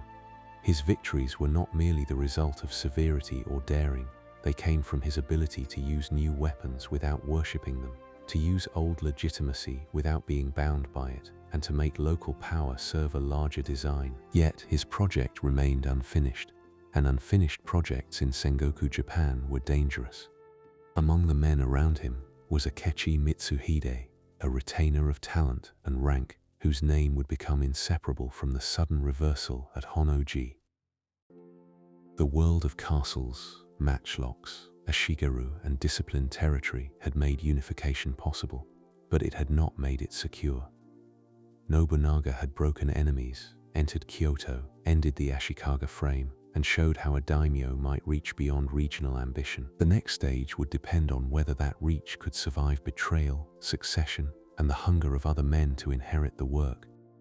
After Nobunaga, Toyotomi Hideyoshi would gather the scattered pieces with a different genius, turning conquest into surveys, status boundaries, and the hard administrative shape of a country being forced back together. Chapter 9. Nobunaga, Hideyoshi, and the hard road to unification. The work left behind by Oda Nobunaga did not pass automatically to any one man. His campaigns had broken older centers of resistance, weakened religious military powers, removed the Ashikaga shogunate as a living political frame, and opened the possibility that one warlord might gather the country under a harder and more practical order. Yet his own rule had not become a completed settlement. Japan in the early 1580s still contained powerful daimyo, uncertain loyalties, regional rivalries, and men whose obedience rested on calculation as much as affection. Nobunaga had made unification imaginable. He had not made it irreversible. His methods had been unusually broad. He did not rely on battle alone, because battle alone could not hold roads, markets, storehouses, castles, ports, and cities. In lands under his influence, commercial privileges, castle policy, transport routes, and the weakening of autonomous religious powers worked together with military pressure. He also used older legitimacy where it served him. He entered Kyoto under the name of Ashikaga Yoshiaki, then removed Yoshiaki when the shogun became an obstacle. This flexibility made Nobunaga formidable, but it also left many men near him aware that rank and survival depended on his judgment. Akechi Mitsuhide belonged to that dangerous inner circle. He was not an obscure servant raised suddenly into history by one act. He was a capable commander with courtly connections, administrative experience, and responsibility within Nobunaga's expanding order. Like many Sengoku retainers, he lived in a world where service brought opportunity and risk together. The reasons for his betrayal remain debated, and the sources do not allow a simple explanation. Personal grievance, political calculation, fear of Nobunaga's future intentions, and the pressure of circumstance have all been suggested. The uncertainty itself is important because it prevents the moment from becoming a tidy moral tale. The death of Nobunaga at Honnoji in 1582 is often remembered as a sudden scene, but its deeper meaning lies in the political emptiness that followed. Nobunaga had stopped at the temple in Kyoto with a limited guard while his armies were engaged elsewhere. Mitsuhide turned his forces against him, and Nobunaga died before his authority could be transferred through any settled mechanism. The physical event was brief. The consequences spread through every alliance he had built. A project organized around one commanding figure now had to discover whether it had become larger than that figure. For a moment, Mitsuhide appeared to hold the center. He had removed Nobunaga, but removing a ruler is not the same as inheriting his order. He needed recognition, allies, time, and the submission of men who had served Nobunaga for reasons not easily transferred. One of those men, Toyotomi Hideyoshi, was then campaigning in the west against the Mori. Hideyoshi made peace with remarkable speed and returned toward Kyoto before Mitsuhide could secure his position. The crisis rewarded movement, judgment, and the ability to make other men believe that the future had already chosen a side. Hideyoshi defeated Mitsuhide at the Battle of Yamazaki only days after Honnoji. The victory did not merely avenge Nobunaga, it allowed Hideyoshi to present himself as the man who had restored continuity to the broken project of unification. In Sengoku politics, timing could become legitimacy. Hideyoshi's rapid return made him seem indispensable, and his success narrowed the options of other Nobunaga retainers. He had begun life far below the great houses whose names filled older chronicles, yet by 1582 he stood at the center of the struggle to inherit the largest political project in Japan. Hideyoshi's rise is one of the most striking social movements in Japanese history. Born to modest origins, he entered Nobunaga's service and advanced through usefulness, intelligence, and adaptability. Later stories embroidered his beginnings, sometimes making him almost a figure of folk cleverness, but the historical achievement remains remarkable without decoration. He understood people, logistics, siegecraft, negotiation, reward, and the theater of authority. He lacked the lineage that might have made shogunal authority easy to claim, so he found other ways to stand above the warrior houses. His genius lay partly in knowing that unification required titles, ceremonies, marriages, hostages, surveys, and submission rituals as much as victories. The years after Yamazaki brought contests among Nobunaga's former commanders and relatives, Hideyoshi managed through these with a mixture of battle and settlement. At Shizugatake in 1583, he defeated Shibata Katsui, another major Nobunaga retainer, and strengthened his position. He then turned toward the larger daimyo who still stood outside his control. Some were defeated directly, others were drawn into alliance, confirmed in their territories, or made to acknowledge his supremacy through gestures that preserved dignity while conceding hierarchy. Hideyoshi did not need to destroy every house. He needed every house to understand where final authority now rested. His conflict with Tokugawa Ieyasu after Nobunaga's death showed the limits of pure coercion. Ieyasu was too strong, too careful, and too deeply rooted in his own territories to be treated as an ordinary subordinate. The campaigns around Komaki and Nagakute in 1584 did not produce a simple annihilating result. Instead, Hideyoshi and Ieyasu moved toward accommodation.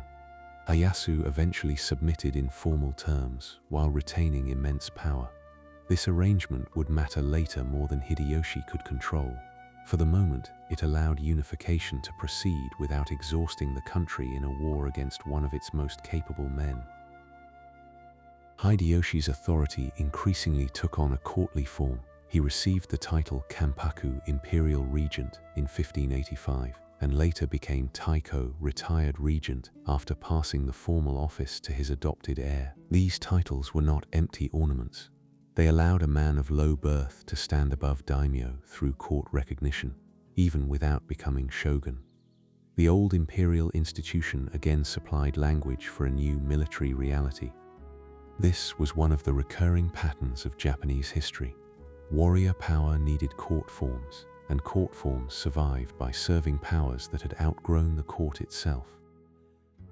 Unification advanced across the islands.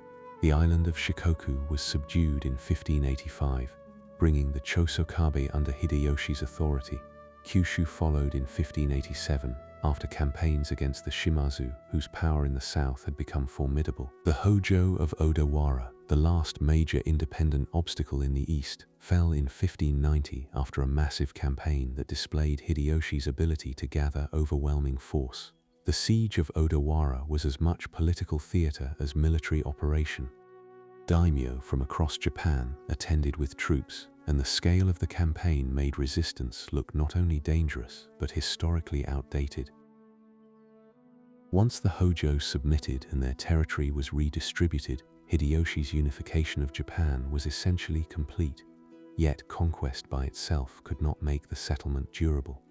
Hideyoshi understood this, and his most consequential measures were administrative. The land surveys, often called Taiko Kenshi, measured agricultural productivity and clarified obligations in terms that could be recorded and taxed.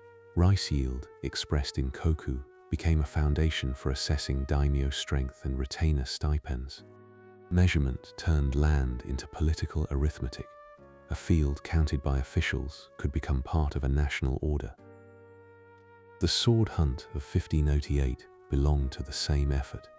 Hideyoshi ordered weapons collected from peasants, presenting the policy partly through religious language, with confiscated metal said to be used for a great Buddha image. The practical meaning was clearer. He wanted to separate warriors from cultivators, reduce the military capacity of villages and leagues, and fix social roles that had been fluid during the Sengoku age. Earlier centuries had allowed farmers, local fighters, armed monks, ashigaru, and retainers to overlap in complex ways. Hideyoshi's settlement pushed toward sharper boundaries. Those who farmed should farm, those who fought should serve within recognized military structures. This separation did not instantly create the later Tokugawa class order in finished form, but it prepared the ground for it. The samurai became more clearly distinguished from the peasantry, and military status became less open to the upward movement that had marked the Sengoku age. Hideyoshi himself had risen from below, then helped close the paths by which others might do the same. There is a quiet irony in that pattern. The man whose career proved how unstable status could be used his victory to make status more stable. Tea culture formed another part of Hideyoshi's political world. Sen no Rikyu, the great tea master, served both Nobunaga and Hideyoshi, shaping a style of tea practice that prized restraint, rough surfaces, small spaces, and disciplined attention. The tea room might seem far from the surveys and campaigns of unification, yet it belonged to the same world of authority. Objects could signal taste, patronage, hierarchy, and access to power. A tea gathering could place great men in carefully arranged intimacy, where rank was both softened and displayed. Hideyoshi's famous tea events, including the Grand Gathering at Kitano in 1587, turned cultural refinement into public authority. The relationship between Hideyoshi and Rikyu ended in tragedy when Rikyu was ordered to commit ritual suicide in 1591. The reasons remain debated, with explanations ranging from personal tension to political suspicion and disputes over status or influence. The event should not be forced into a single clear cause where the record remains uncertain. Its meaning lies partly in the closeness of culture and power. A tea master could stand near enough to authority to shape its expression, and near enough to danger to be destroyed by it. In Hideyoshi's Japan, even refinement existed within the reach of command. Hideyoshi also regulated religion and foreign contact in ways that revealed both practical concern and suspicion. Christian missionaries had entered Japan earlier in the 16th century, especially through Portuguese networks, and some daimyo in Kyushu had converted for reasons that could include belief, trade advantage, and political calculation. Hideyoshi initially tolerated Christianity to a degree, but in 1587 he issued an edict ordering missionaries to leave, though enforcement remained uneven. His concern was not only theological. He worried about foreign influence, divided loyalties, and the possibility that religious networks might become politically difficult to control. The memory of armed Buddhist leagues made rulers attentive to any organized faith that seemed to stand partly outside their command. The greatest strain of Hideyoshi's final years came from his invasions of Korea, launched in 1592 and renewed in 1597. His ambition reached toward Ming China, but Korea became the battlefield through which that ambition had to pass. Japanese forces crossed with large armies and initially advanced rapidly, taking major cities. Yet supply lines lengthened, Korean resistance stiffened, Ming forces intervened, and the war became far more difficult than Hideyoshi's plans had imagined. Naval resistance under Korean commanders such as Yi Sun-sin disrupted Japanese supply, and the campaigns consumed men and resources on a scale that did not bring a stable settlement. For the samurai, the Korean invasions were a strange extension of the unification process. The same military class that had been disciplined inside Japan was now sent outward under a ruler whose domestic victory left him searching for a larger field. daimyo who had recently submitted were required to provide troops, ships, and supplies. Service to Hideyoshi's order did not end with peace at home. It could carry men across the sea into a war whose rewards were uncertain and whose burdens were heavy. The campaigns showed the reach of the new central authority, but also the danger of ambition without sustainable political purpose. Hideyoshi's personal situation made the future more fragile. His long-desired son, Toyotomi Hideyori, was born in 1593 after earlier succession arrangements had already been made. Hideyoshi's nephew and previous heir, Hidetsugu, was forced to commit ritual suicide in 1595, an event that darkened the final years of the regime. The Toyotomi order depended heavily on Hideyoshi's own authority, and the problem of succession returned with severity. A unified country still needed a political mechanism strong enough to survive the founder's death. Hideyoshi had built command, but he had not solved continuity. When Hideyoshi died in 1598, the Korean War soon ended and Japanese forces withdrew. He left behind a young heir, a council of powerful regents, and a country outwardly unified but inwardly balanced among men of enormous strength. Among them, Tokugawa Ieyasu was the most patient and dangerous. He had submitted to Hideyoshi, accepted transfer to the Kanto region, and built a massive base around Edo. His power did not need to announce itself loudly. It rested in land, retainers, experience, and the ability to wait while others misjudged the shape of the future. Nobunaga had broken the old frame. Hideyoshi had forced the country into a new administrative shape. Together, their careers transformed the samurai from regional warriors of a fractured age into servants of a nearly national order. Yet unification remained incomplete as long as no settlement could outlive its maker. Hideyoshi's surveys, sword hunt, ceremonies, and campaigns had changed Japan permanently, but his heir was a child, and the greatest daimyo were not children. The question left after his death was whether the hard road to unification would end in another division, or whether one more warrior house would turn victory into a peace lasting far longer than the wars that made it possible. Chapter 10: Sekigahara and the Long Peace of Tokugawa Rule. After Toyotomi Hideyoshi's death, the country did not immediately return to the open fragmentation of the Sengoku age.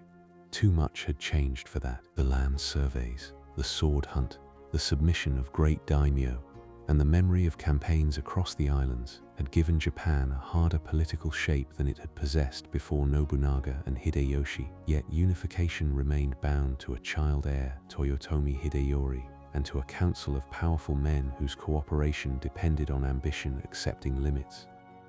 The old problem returned in a new form. A country could be brought under one authority by a founder, but it still had to survive the founder's absence.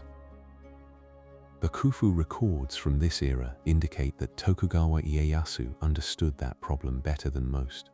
He had lived through Nobunaga's rise, Hideyoshi's supremacy, the long rearrangement of alliances, and the discipline required of daimyo who wished to survive among stronger men. His own base in the Kanto region gave him enormous wealth and military capacity. Edo, still not the great city it would later become, offered him room to build a center away from Kyoto and Osaka, while his lands gave him a rice assessment greater than any other daimyo.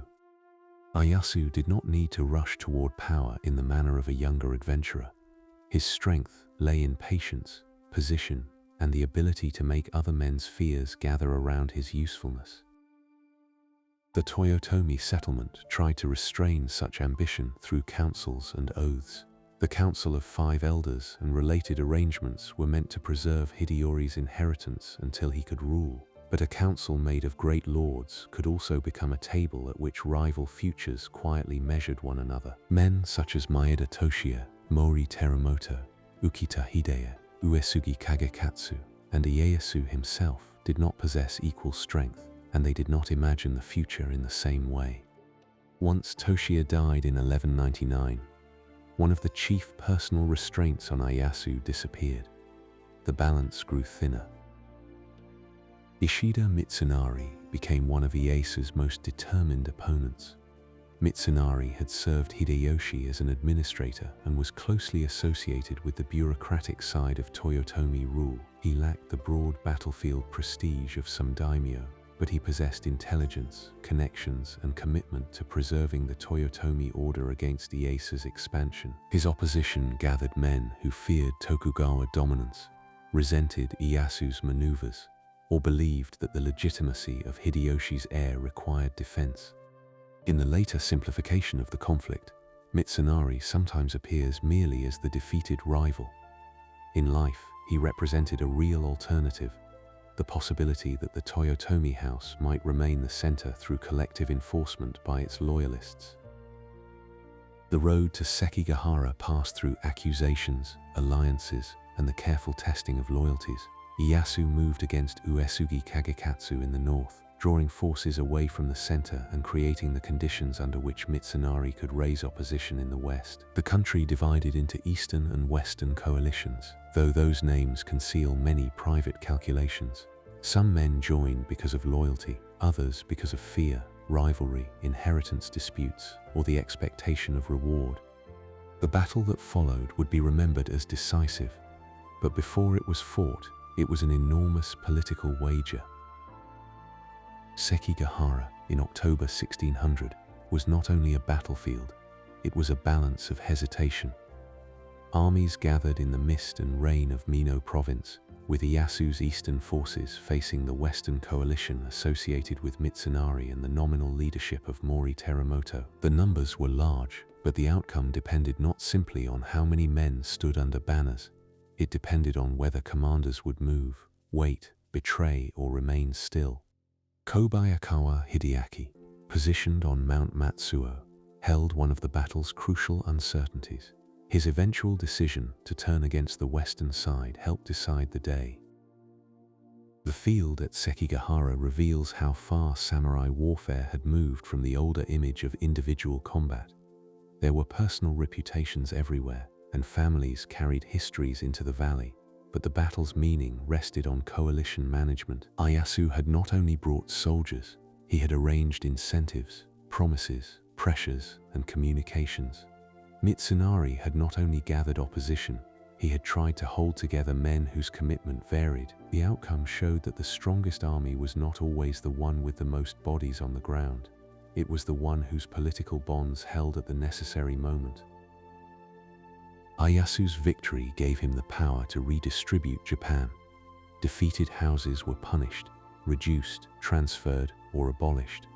Loyal houses were confirmed or rewarded. Daimyo were moved like pieces in a political geography designed to make rebellion more difficult. The Toyotomi heir remained at Osaka, still honored and still potentially dangerous, but the direction of authority had shifted unmistakably.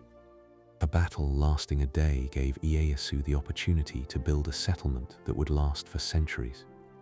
Such duration was not the gift of the battle itself, it came from the administrative care that followed.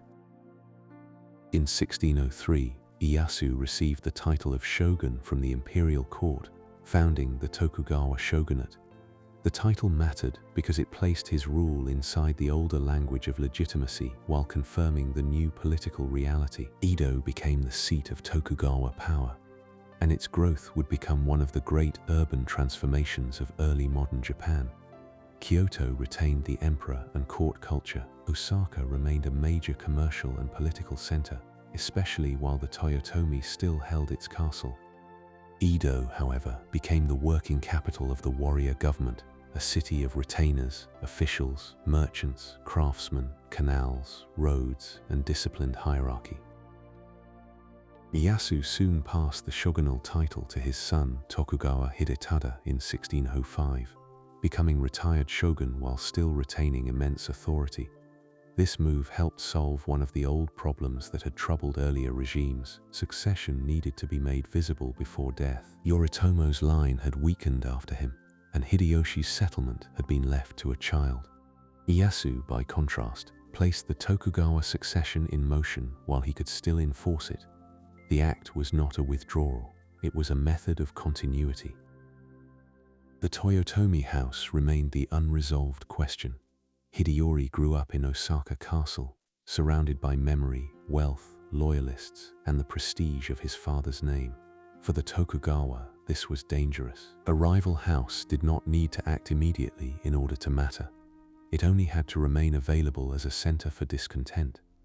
Osaka Castle itself was one of the strongest fortresses in Japan, and its presence carried the weight of Hideyoshi's achievement. Ieyasu could not leave such a possibility untouched forever.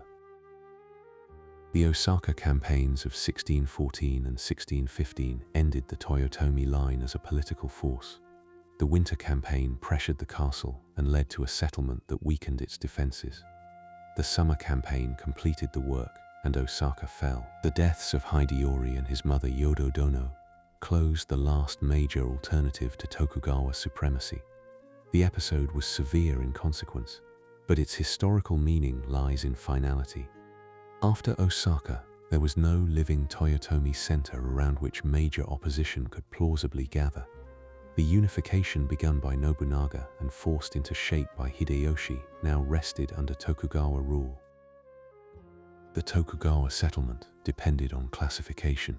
Daimyo were arranged according to their relationship to the Tokugawa house. Shinpan were related houses. Fudai were hereditary allies who had supported the Tokugawa before Sekigahara, and Tozama were outside lords, many of whom had submitted after opposing or remaining distant from Ieyasu. This classification shaped office, trust, placement, and surveillance. A daimyo's land was not only a source of income, it was also a political position on the map. Powerful Tozama houses could be kept far from Edo or balanced by loyal neighbors, roads, checkpoints, and obligations. Sankin Kotai, the alternate attendance system, became one of the defining mechanisms of Tokugawa control. Daimyo were required to spend part of their time in Edo and part in their domains, while their wives and heirs often remained in Edo as a form of honorable restraint. The system was not merely ceremonial. It forced daimyo to maintain expensive residences, travel with large processions, spend resources on roads and display, and remain physically tied to the shogunal center. A lord who might otherwise accumulate too much independent strength found his wealth drained by the regular performance of loyalty. The processions themselves became part of the landscape of Tokugawa Japan.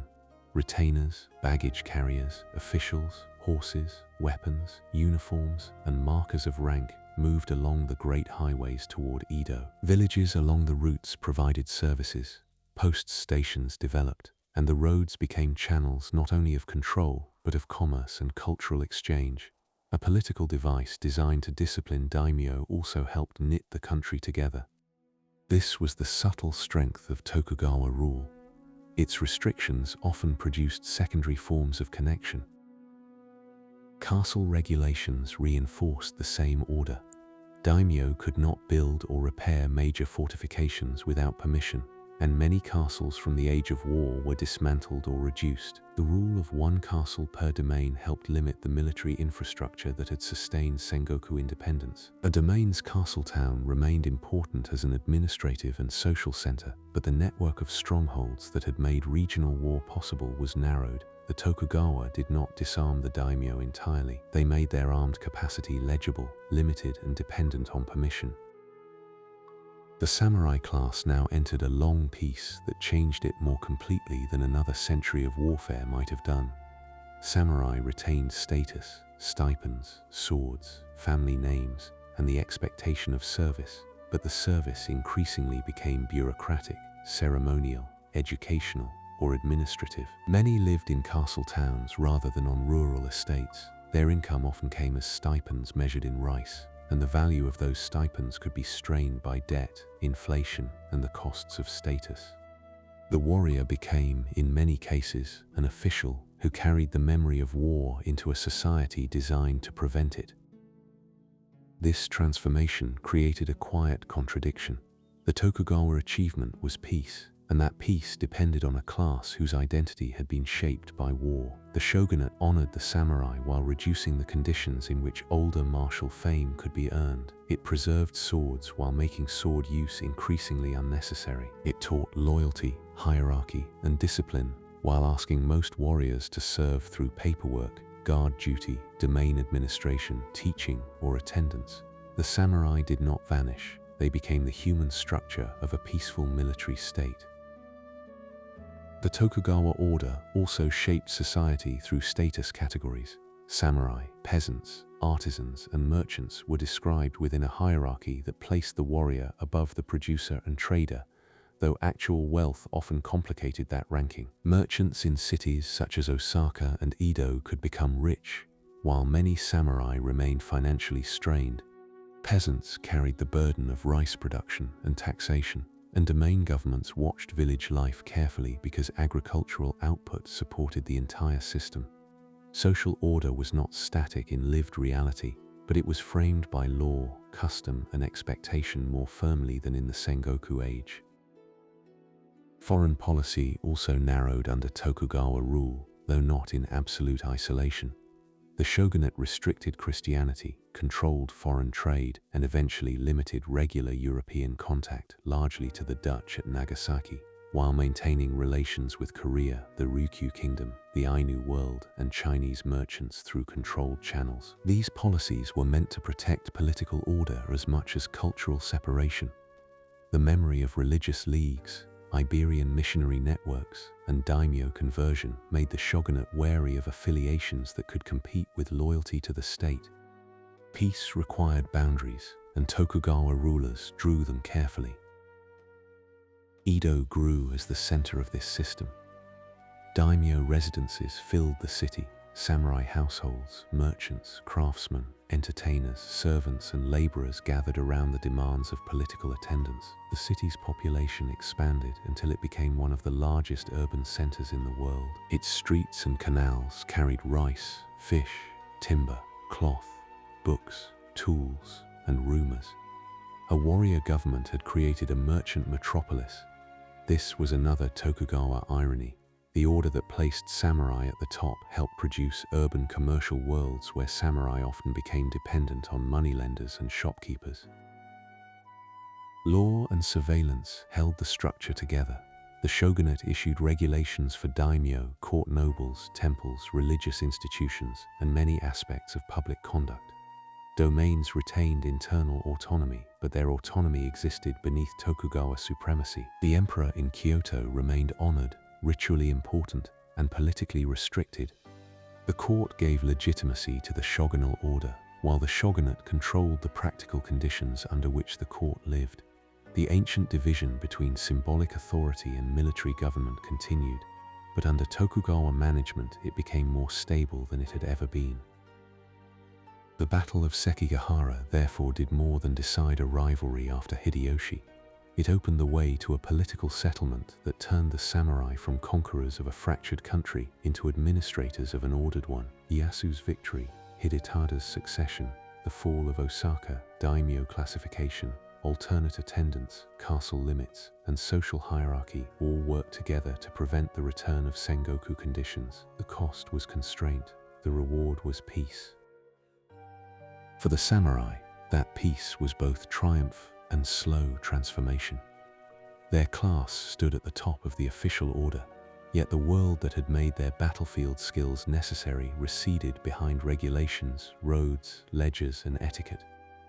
The next chapter belongs to that long interior change, when men who inherited the identity of warriors lived mostly without war, and when the meaning of honor had to be written, taught, performed, and remembered in a society where the sword was often more a sign than an instrument. Chapter 11. Samurai without war. The samurai of Tokugawa Japan were not, for most of their lives, men of the battlefield. They inherited a name formed by centuries of mounted service, household loyalty, siege, campaign, and land reward. But they lived inside a state whose greatest achievement was preventing the return of those conditions. The sword remained at the waist, the family genealogy still mattered, and the language of duty continued to surround them from childhood. Yet the daily work of many samurai involved documents, accounts, guard rotations, domain offices, teaching, ceremonial attendance, and the careful maintenance of rank. Peace had not ended the warrior class. It had made the warrior class explain why it still stood above everyone else. Inside castle towns and Edo, samurai households occupied a world of status that was often more dignified than wealthy. Their stipends were commonly measured in rice, but rice did not always answer the changing costs of urban life. Clothing, servants, education, gifts, travel, and the small expenses of maintaining appearances could press heavily on a family whose income was fixed. Merchants, officially ranked below them, increasingly handled the money, credit, and goods that samurai needed. This inversion did not overthrow the status order, but it made the order feel less simple in practice.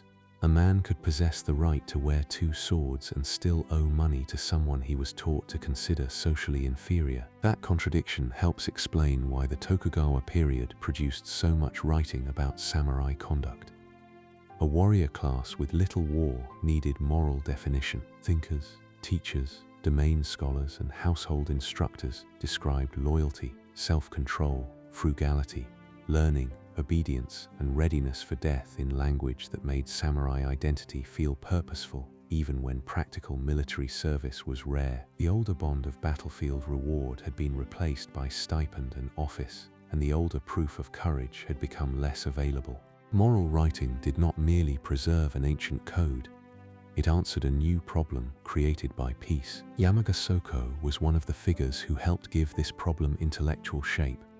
Born in 1622, he studied Confucian learning and military matters, and his thought placed the samurai in a position of moral responsibility. If peasants cultivated, artisans made, and merchants traded, then the samurai had to justify their high status through ethical discipline and public service. They were not to be idle men living on old privilege, at least in the ideal. They were to serve as models of conduct, guardians of order, and bearers of duty. Such arguments gave the class a reason for existing in a society where most warriors would never test themselves in war. The appeal of this reasoning is easy to understand. It turned a practical embarrassment into a moral claim. The samurai did not fight because peace had succeeded, therefore their value had to appear in conduct, judgment, and disciplined readiness. This did not mean that every samurai lived up to the ideal, or that the ideal itself was timeless. It meant that Tokugawa society required a language through which inherited military status could remain honorable without constant military use. The code became clearer in writing, partly because life had become less clear in action. Education became central to this transformation. Samurai children learned reading, writing, moral texts, calligraphy, history, and sometimes mathematics, administration, or military theory. Domain schools developed, and learning became part of service.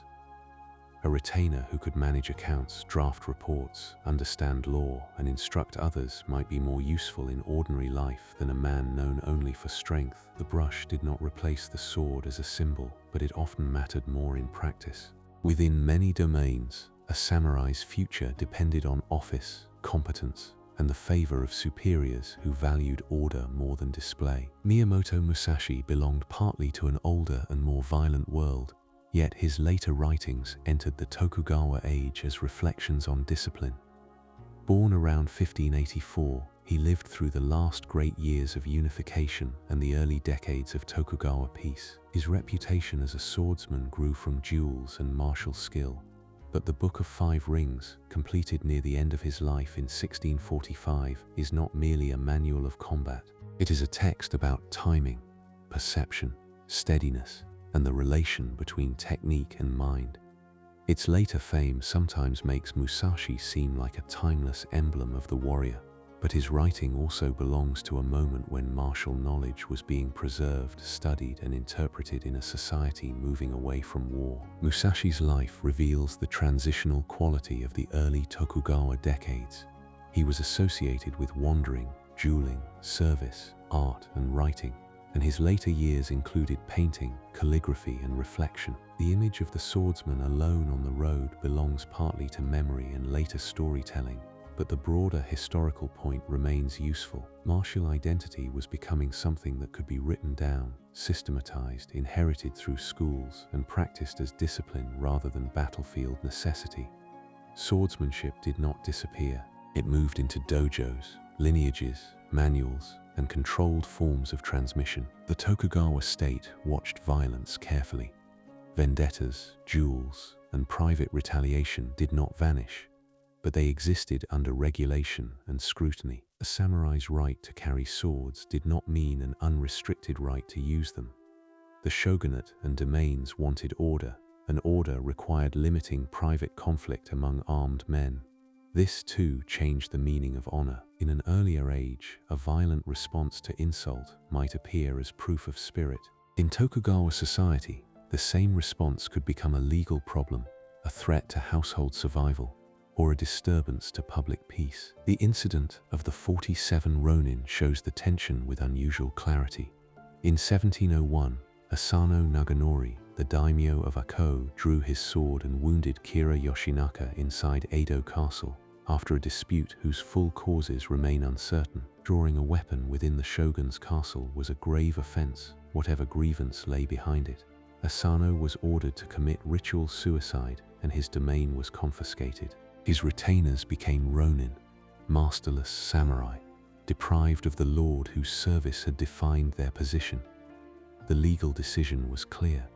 The emotional and moral consequences were not. Oishi Yoshio, one of Asano's senior retainers, became the central figure among those who later avenged their lord.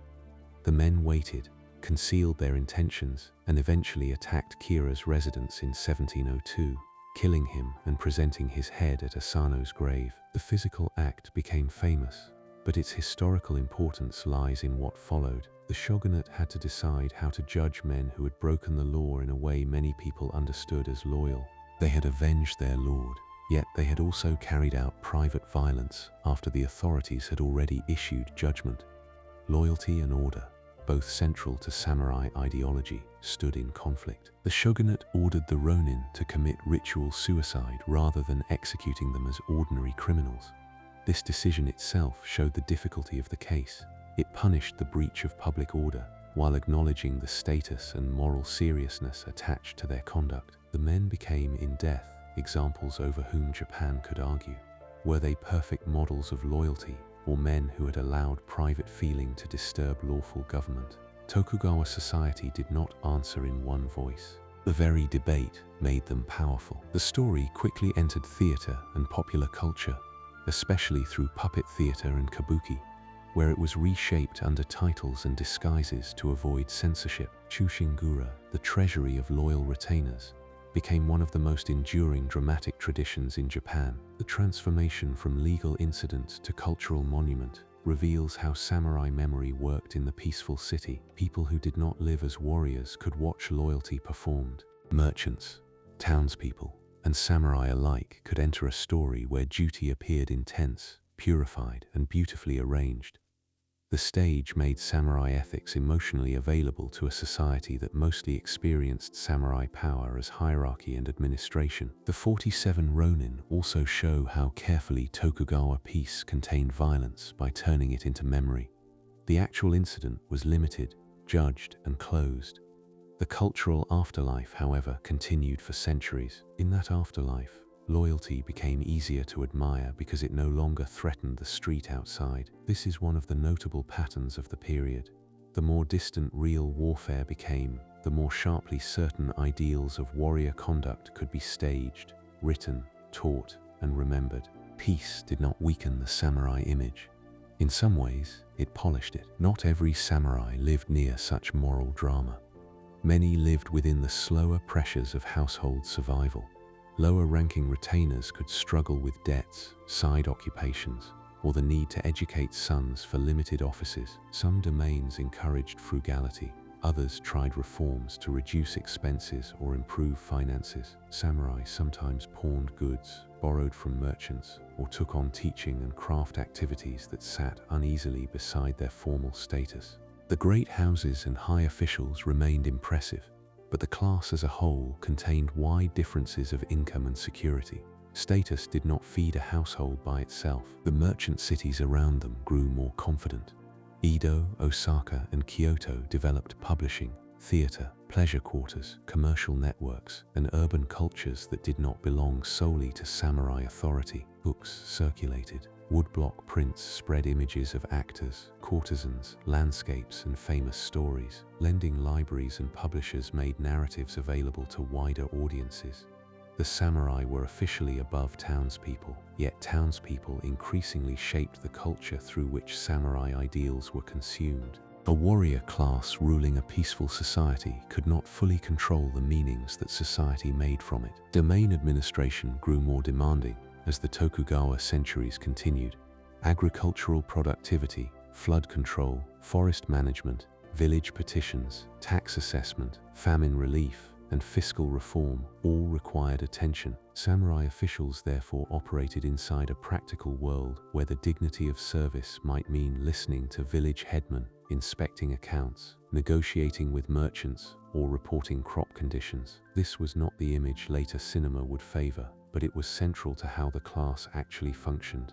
The samurai state survived not through constant sword use, but through thousands of acts of paperwork and supervision. The moral language of the period could be severe.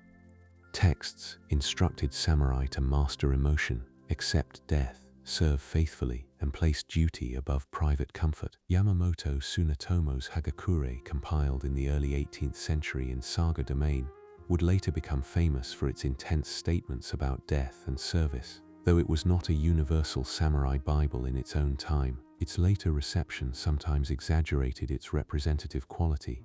Still, the text belongs to the Tokugawa need to speak of warrior readiness in a world where readiness often had no battlefield. It made inward discipline into a form of service. Neo-Confucian thought also shaped samurai ethics, emphasizing hierarchy, loyalty, filial duty, education, and the moral responsibilities of rulers and subjects. The shogunate and many domains found such ideas useful because they gave social order an intellectual foundation. A samurai served his lord, a child served parents, subjects served rulers, and each role carried duties. These teachings did not eliminate conflict or hypocrisy, but they gave Tokugawa society a language of stability. The older battlefield household was now nested inside a broader moral architecture of peace. At the same time, some samurai became critics of the order they served. Scholars, reformers, and domain thinkers debated economic policy, military preparedness, foreign knowledge, and the condition of the country. The very education that made samurai useful administrators also gave some of them the tools to question corruption, stagnation, or excessive luxury. A peaceful warrior class could produce men of letters, economists, historians, and reformers. The sword at the waist did not prevent the mind from moving toward books, maps, medicine, astronomy, or Dutch learning. The shogunate's restrictions on foreign contact did not prevent all knowledge from entering.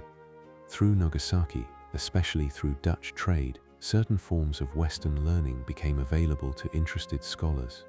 Rangaku, or Dutch learning, included medicine, astronomy, geography, and military science. Some samurai scholars studied these materials with care, not because they wished to abandon Japan, but because they recognized that useful knowledge could arrive through controlled channels. In a society designed to preserve order, curiosity still found official and unofficial paths. This world of literate, ranked, often indebted, sometimes thoughtful samurai was far removed from the earliest bushi guarding estates on horseback. Yet the line between them was real. Service remained the connecting thread. In the Heian provinces, service had meant protection and enforcement. Under Kamakura, it meant loyalty to a military lord who confirmed land rights. In the Sengoku age, it meant survival within the armies of regional daimyo. Under Tokugawa rule, it meant office, discipline, attendance, moral example, and submission to a peace built by warriors for the purpose of preventing warrior war. The difficulty was that peace changed the foundations beneath the class. Stipends strained. Merchants grew richer. Some samurai found office. Others inherited status without meaningful work. Moral writing could explain the class, but it could not remove every material pressure. The shogunate's order remained strong for a long time, yet beneath its steadiness lay questions about money, foreign power, military preparedness, and political legitimacy. A class formed to serve lords within a closed hierarchy would eventually face a state being pulled toward national reform. When the 19th century brought foreign ships, fiscal crisis, imperial politics, and demands for transformation, the samurai would not respond as one body. Some defended the old order, some helped overthrow it, some became officials in the new government, some lost stipends, swords, and hereditary certainty. The long peace had preserved them, educated them, and made them uneasy. The final chapter follows that uneasiness into the Meiji Restoration, where the samurai class would help dismantle the world that had kept it alive. Chapter 12. The Last Swords and the Afterlife of the Samurai. The remembered samurai survived the historical samurai in a form both clearer and less complicated than life had ever allowed. Later memory could hold the sword, the armor, the oath, the austere face of loyalty, and the final gesture of sacrifice, while leaving aside debt, office work, court rank, land surveys, disputed stipends, and the long patience of paperwork. The real class had never been one thing for all time. It had begun in service, grown through land and war, governed through law, adapted to peace, and explained itself through moral writing. When the 19th century arrived, that class still stood visibly within Japanese society, but the world that sustained it had begun to move. The Tokugawa order had lasted for more than 2.5 centuries, and its endurance made its later crisis feel even more severe. Edo had grown into a vast city, domains had developed their own schools and administrative habits, and samurai families had lived for generations within a hierarchy that seemed permanent because no living person could remember its beginning. Yet fiscal strain, peasant unrest, domain debt, merchant wealth, and questions about foreign power pressed against the system. Samurai stipends did not always meet expenses. Domains borrowed, reformed, cut costs, and tried to strengthen their finances. Stability remained visible, but strain had become familiar. Foreign ships gave that strain a sharper edge. In 1853, Commodore Matthew Perry arrived with American vessels and demanded that Japan open relations after long restrictions on most Western contact. The shogunate faced a problem unlike the disputes it had been built to manage. Daimyo opinion mattered, the imperial court in Kyoto became more politically active, and samurai from different domains argued over how Japan should answer the outside world. The arrival of foreign pressure did not create every weakness in the Tokugawa state. It made those weaknesses harder to contain inside the old methods of controlled hierarchy. The slogan "Sunno Joy," revere the emperor, expel the barbarians, gathered force among many activists. Though its meaning shifted as events unfolded, some men who first spoke of expelling foreigners later learned Western military techniques, bought foreign weapons, and helped build a modern state. This was not simple hypocrisy. It was the difficult adjustment of men who believed Japan had to recover political dignity and also survive in a world of imperial powers. The samurai class had been educated to serve, to read, to judge hierarchy, and to speak in moral language. Those habits now helped produce revolution as well as loyalty. Domains in Western Japan, especially Satsuma and Choshu, became central to the movement against the shogunate. Their samurai leaders did not all agree, and their paths were not identical, but both domains developed military and political strength outside Tokugawa control. Choshu faced shogunal campaigns and foreign conflict, then reorganized its forces with unusual energy. Satsuma, after its own confrontation with Britain in 1863, also absorbed lessons about modern military power. The old warrior houses were learning from the very foreign presence some had vowed to resist. Survival required adaptation, and adaptation carried its own quiet betrayal of older forms. Emperor Komei had opposed foreign intrusion, but after his death in 1867, the young Emperor Meiji became the symbolic center around whom anti-shogunal forces could gather. Tokugawa Yoshinobu, the last shogun, tried to manage transition by returning governing authority to the emperor while preserving Tokugawa influence within a new arrangement. The move was clever, but events had moved beyond a settlement that left the old house quietly dominant. Court nobles and domain leaders pressed for a fuller restoration of imperial rule. The language of restoration returned, but this time the men using it were armed with a sharper sense of modern state power. The Boshin War of 1868, and 1869 settled the immediate military question.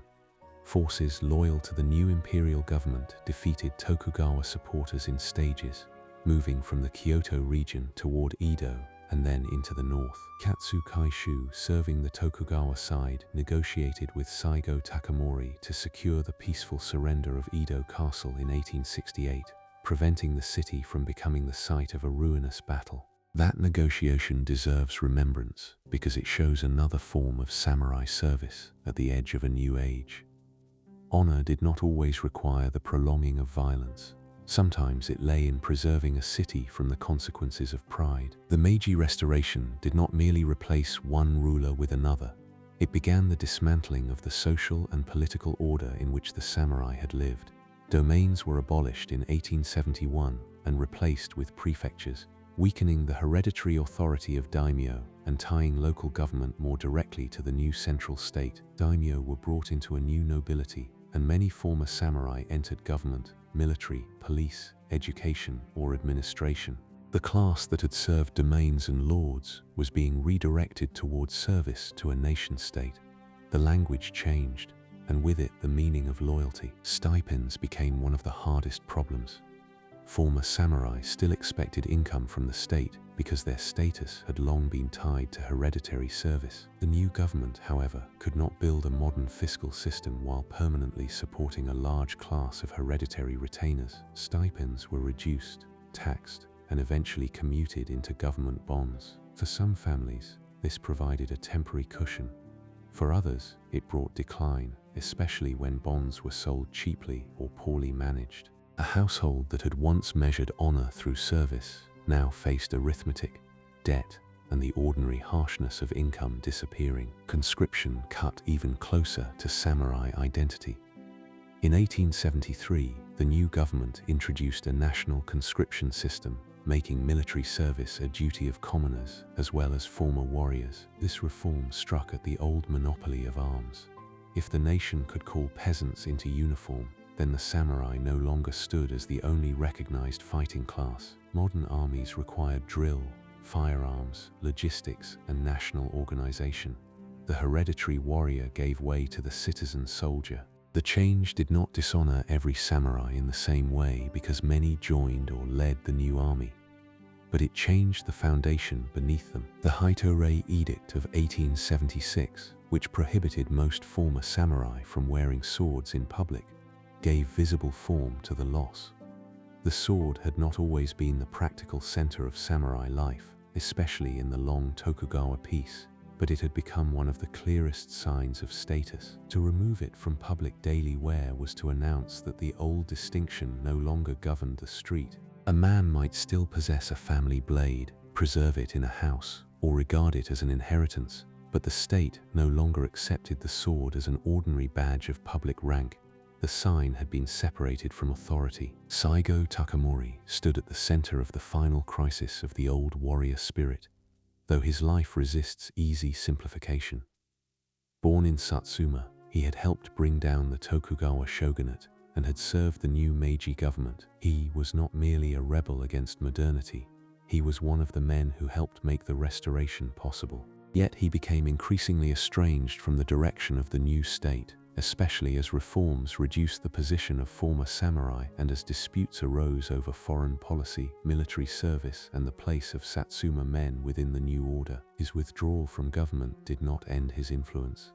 In Kagoshima, he remained a figure around whom dissatisfied former samurai could gather. The Satsuma Rebellion of 1877 began as a crisis of grievance, pride, local loyalty, and fear of central control. Former samurai in Satsuma resented the loss of stipends, the sword restrictions, the erosion of status, and the suspicion with which the central government viewed them. Saigo did not begin as a simple warlord seeking to restore the entire past, but the movement around him became an armed challenge to the government he had once served. Its tragedy lies partly in that reversal. Men trained to think of service as the highest duty found themselves resisting a state that claimed to embody the restored emperor. The rebellion moved through Kyushu and ended at Shiroyama, near Kagoshima, where Saigo and his remaining followers were defeated by government forces. The imperial army that overcame them included conscripts, modern weapons, and the organizational capacity of the new state. The ending became famous because later memory shaped it as the last stand of the samurai, but the historical event was less clean than the phrase suggests. Former samurai fought on both sides. The government itself was led in part by men of samurai origin. The rebellion did not place the old class against an entirely alien new world. It showed one part of the old class being overcome by another part that had mastered the institutions of modern power. Saigo's death turned him into a figure of mourning, admiration, and political memory. Even the government that defeated him later restored his honor, and stories of his sincerity, simplicity, and loyalty continued to grow. Such memory softened the conflict. It allowed Japan to preserve Saigo as noble while accepting the state that had destroyed his rebellion. This is one of the quiet workings of national history. A figure can be defeated in politics and rescued in memory, especially when the society that defeats him still needs what he seems to represent. After Satsuma, the samurai no longer existed as a legal hereditary warrior class. Former samurai entered many paths. Some became officers, policemen, teachers, bureaucrats, journalists, farmers, businessmen, or poor men with difficult memories. Some adapted with skill, others struggled. Their education gave many advantages in the new state, and their habits of service helped fill the institutions of Meiji Japan. The class disappeared in law, but many of its members did not disappear from power. They changed uniforms, offices, and vocabularies. The idea of Bushido then gained new importance in modern form. The word had older roots, and Tokugawa writings had explored warrior conduct in many ways. But the late 19th and early 20th centuries reshaped samurai ethics into something more systematic and national. Thinkers such as Nitobe Inazo, whose Bushido, the Soul of Japan, appeared in English in 1900, presented samurai values to a global audience in language shaped partly by modern needs and cross-cultural explanation. This Bushido was not simply a transparent survival from the medieval battlefield. It was also a reconstruction, a way of turning the varied history of the samurai into a moral inheritance for a modern nation. That reconstruction could inspire, educate, simplify, and distort. The historical samurai had been estate guards, mounted archers, provincial strongmen, court servants, shogunal retainers, administrators, castle town officials, debtors, scholars, and rebels. Modern memory preferred a cleaner figure. Honor became more uniform. Loyalty became more absolute. The sword became more central than the bow, the ledger, the petition, or the rice stipend. A long and uneven class history was refined into an emblem. The emblem had power, but it was not the whole past. Cinema, literature, martial arts, museums, and popular memory carried the samurai into the world beyond Japan. Armor displayed behind glass, swords polished in careful silence, castle walls rising over modern streets, and stories of famous battles all helped preserve the image. The global samurai became recognizable even to people who knew little of shoin estates, Hojo law, Ashikaga courts, or Tokugawa stipends. This afterlife is not false merely because it is selective. Every culture remembers by choosing. The danger comes only when the chosen image is mistaken for the entire human and institutional history behind it. Older traces remain in Japan's physical landscape.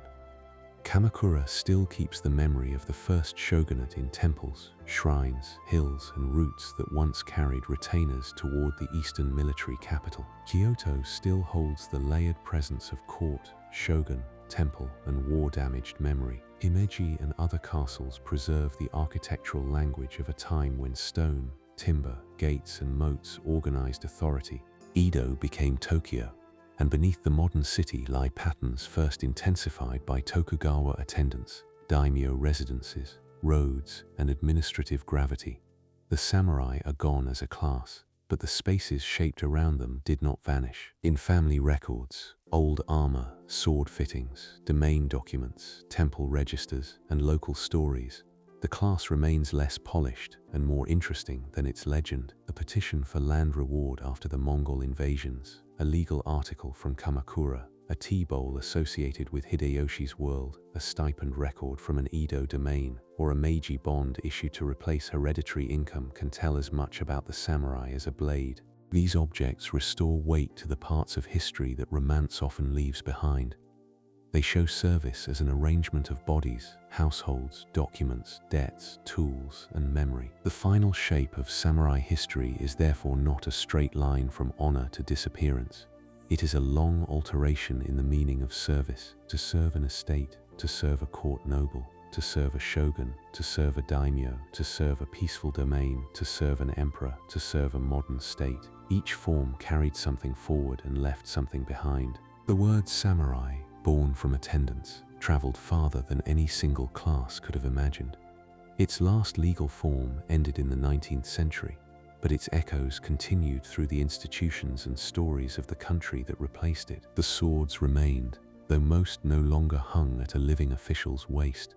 Some rested in storehouses, wrapped and recorded, their steel maintained by craftsmen whose work belonged to another kind of continuity. Armor that had once needed repair after rain and campaign became an heirloom, then a display, then a museum object under measured light. Castle stones held their weight through seasons that no longer brought armies to their gates. Papers browned in archives, still carrying names of men who had asked to be rewarded, judged, transferred, taxed, forgiven, or remembered. Around those survivals, the older world softened into layers.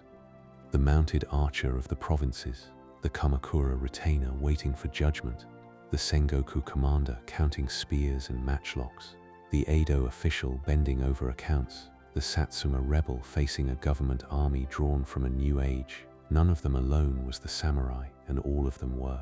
Their history did not end in one last gesture.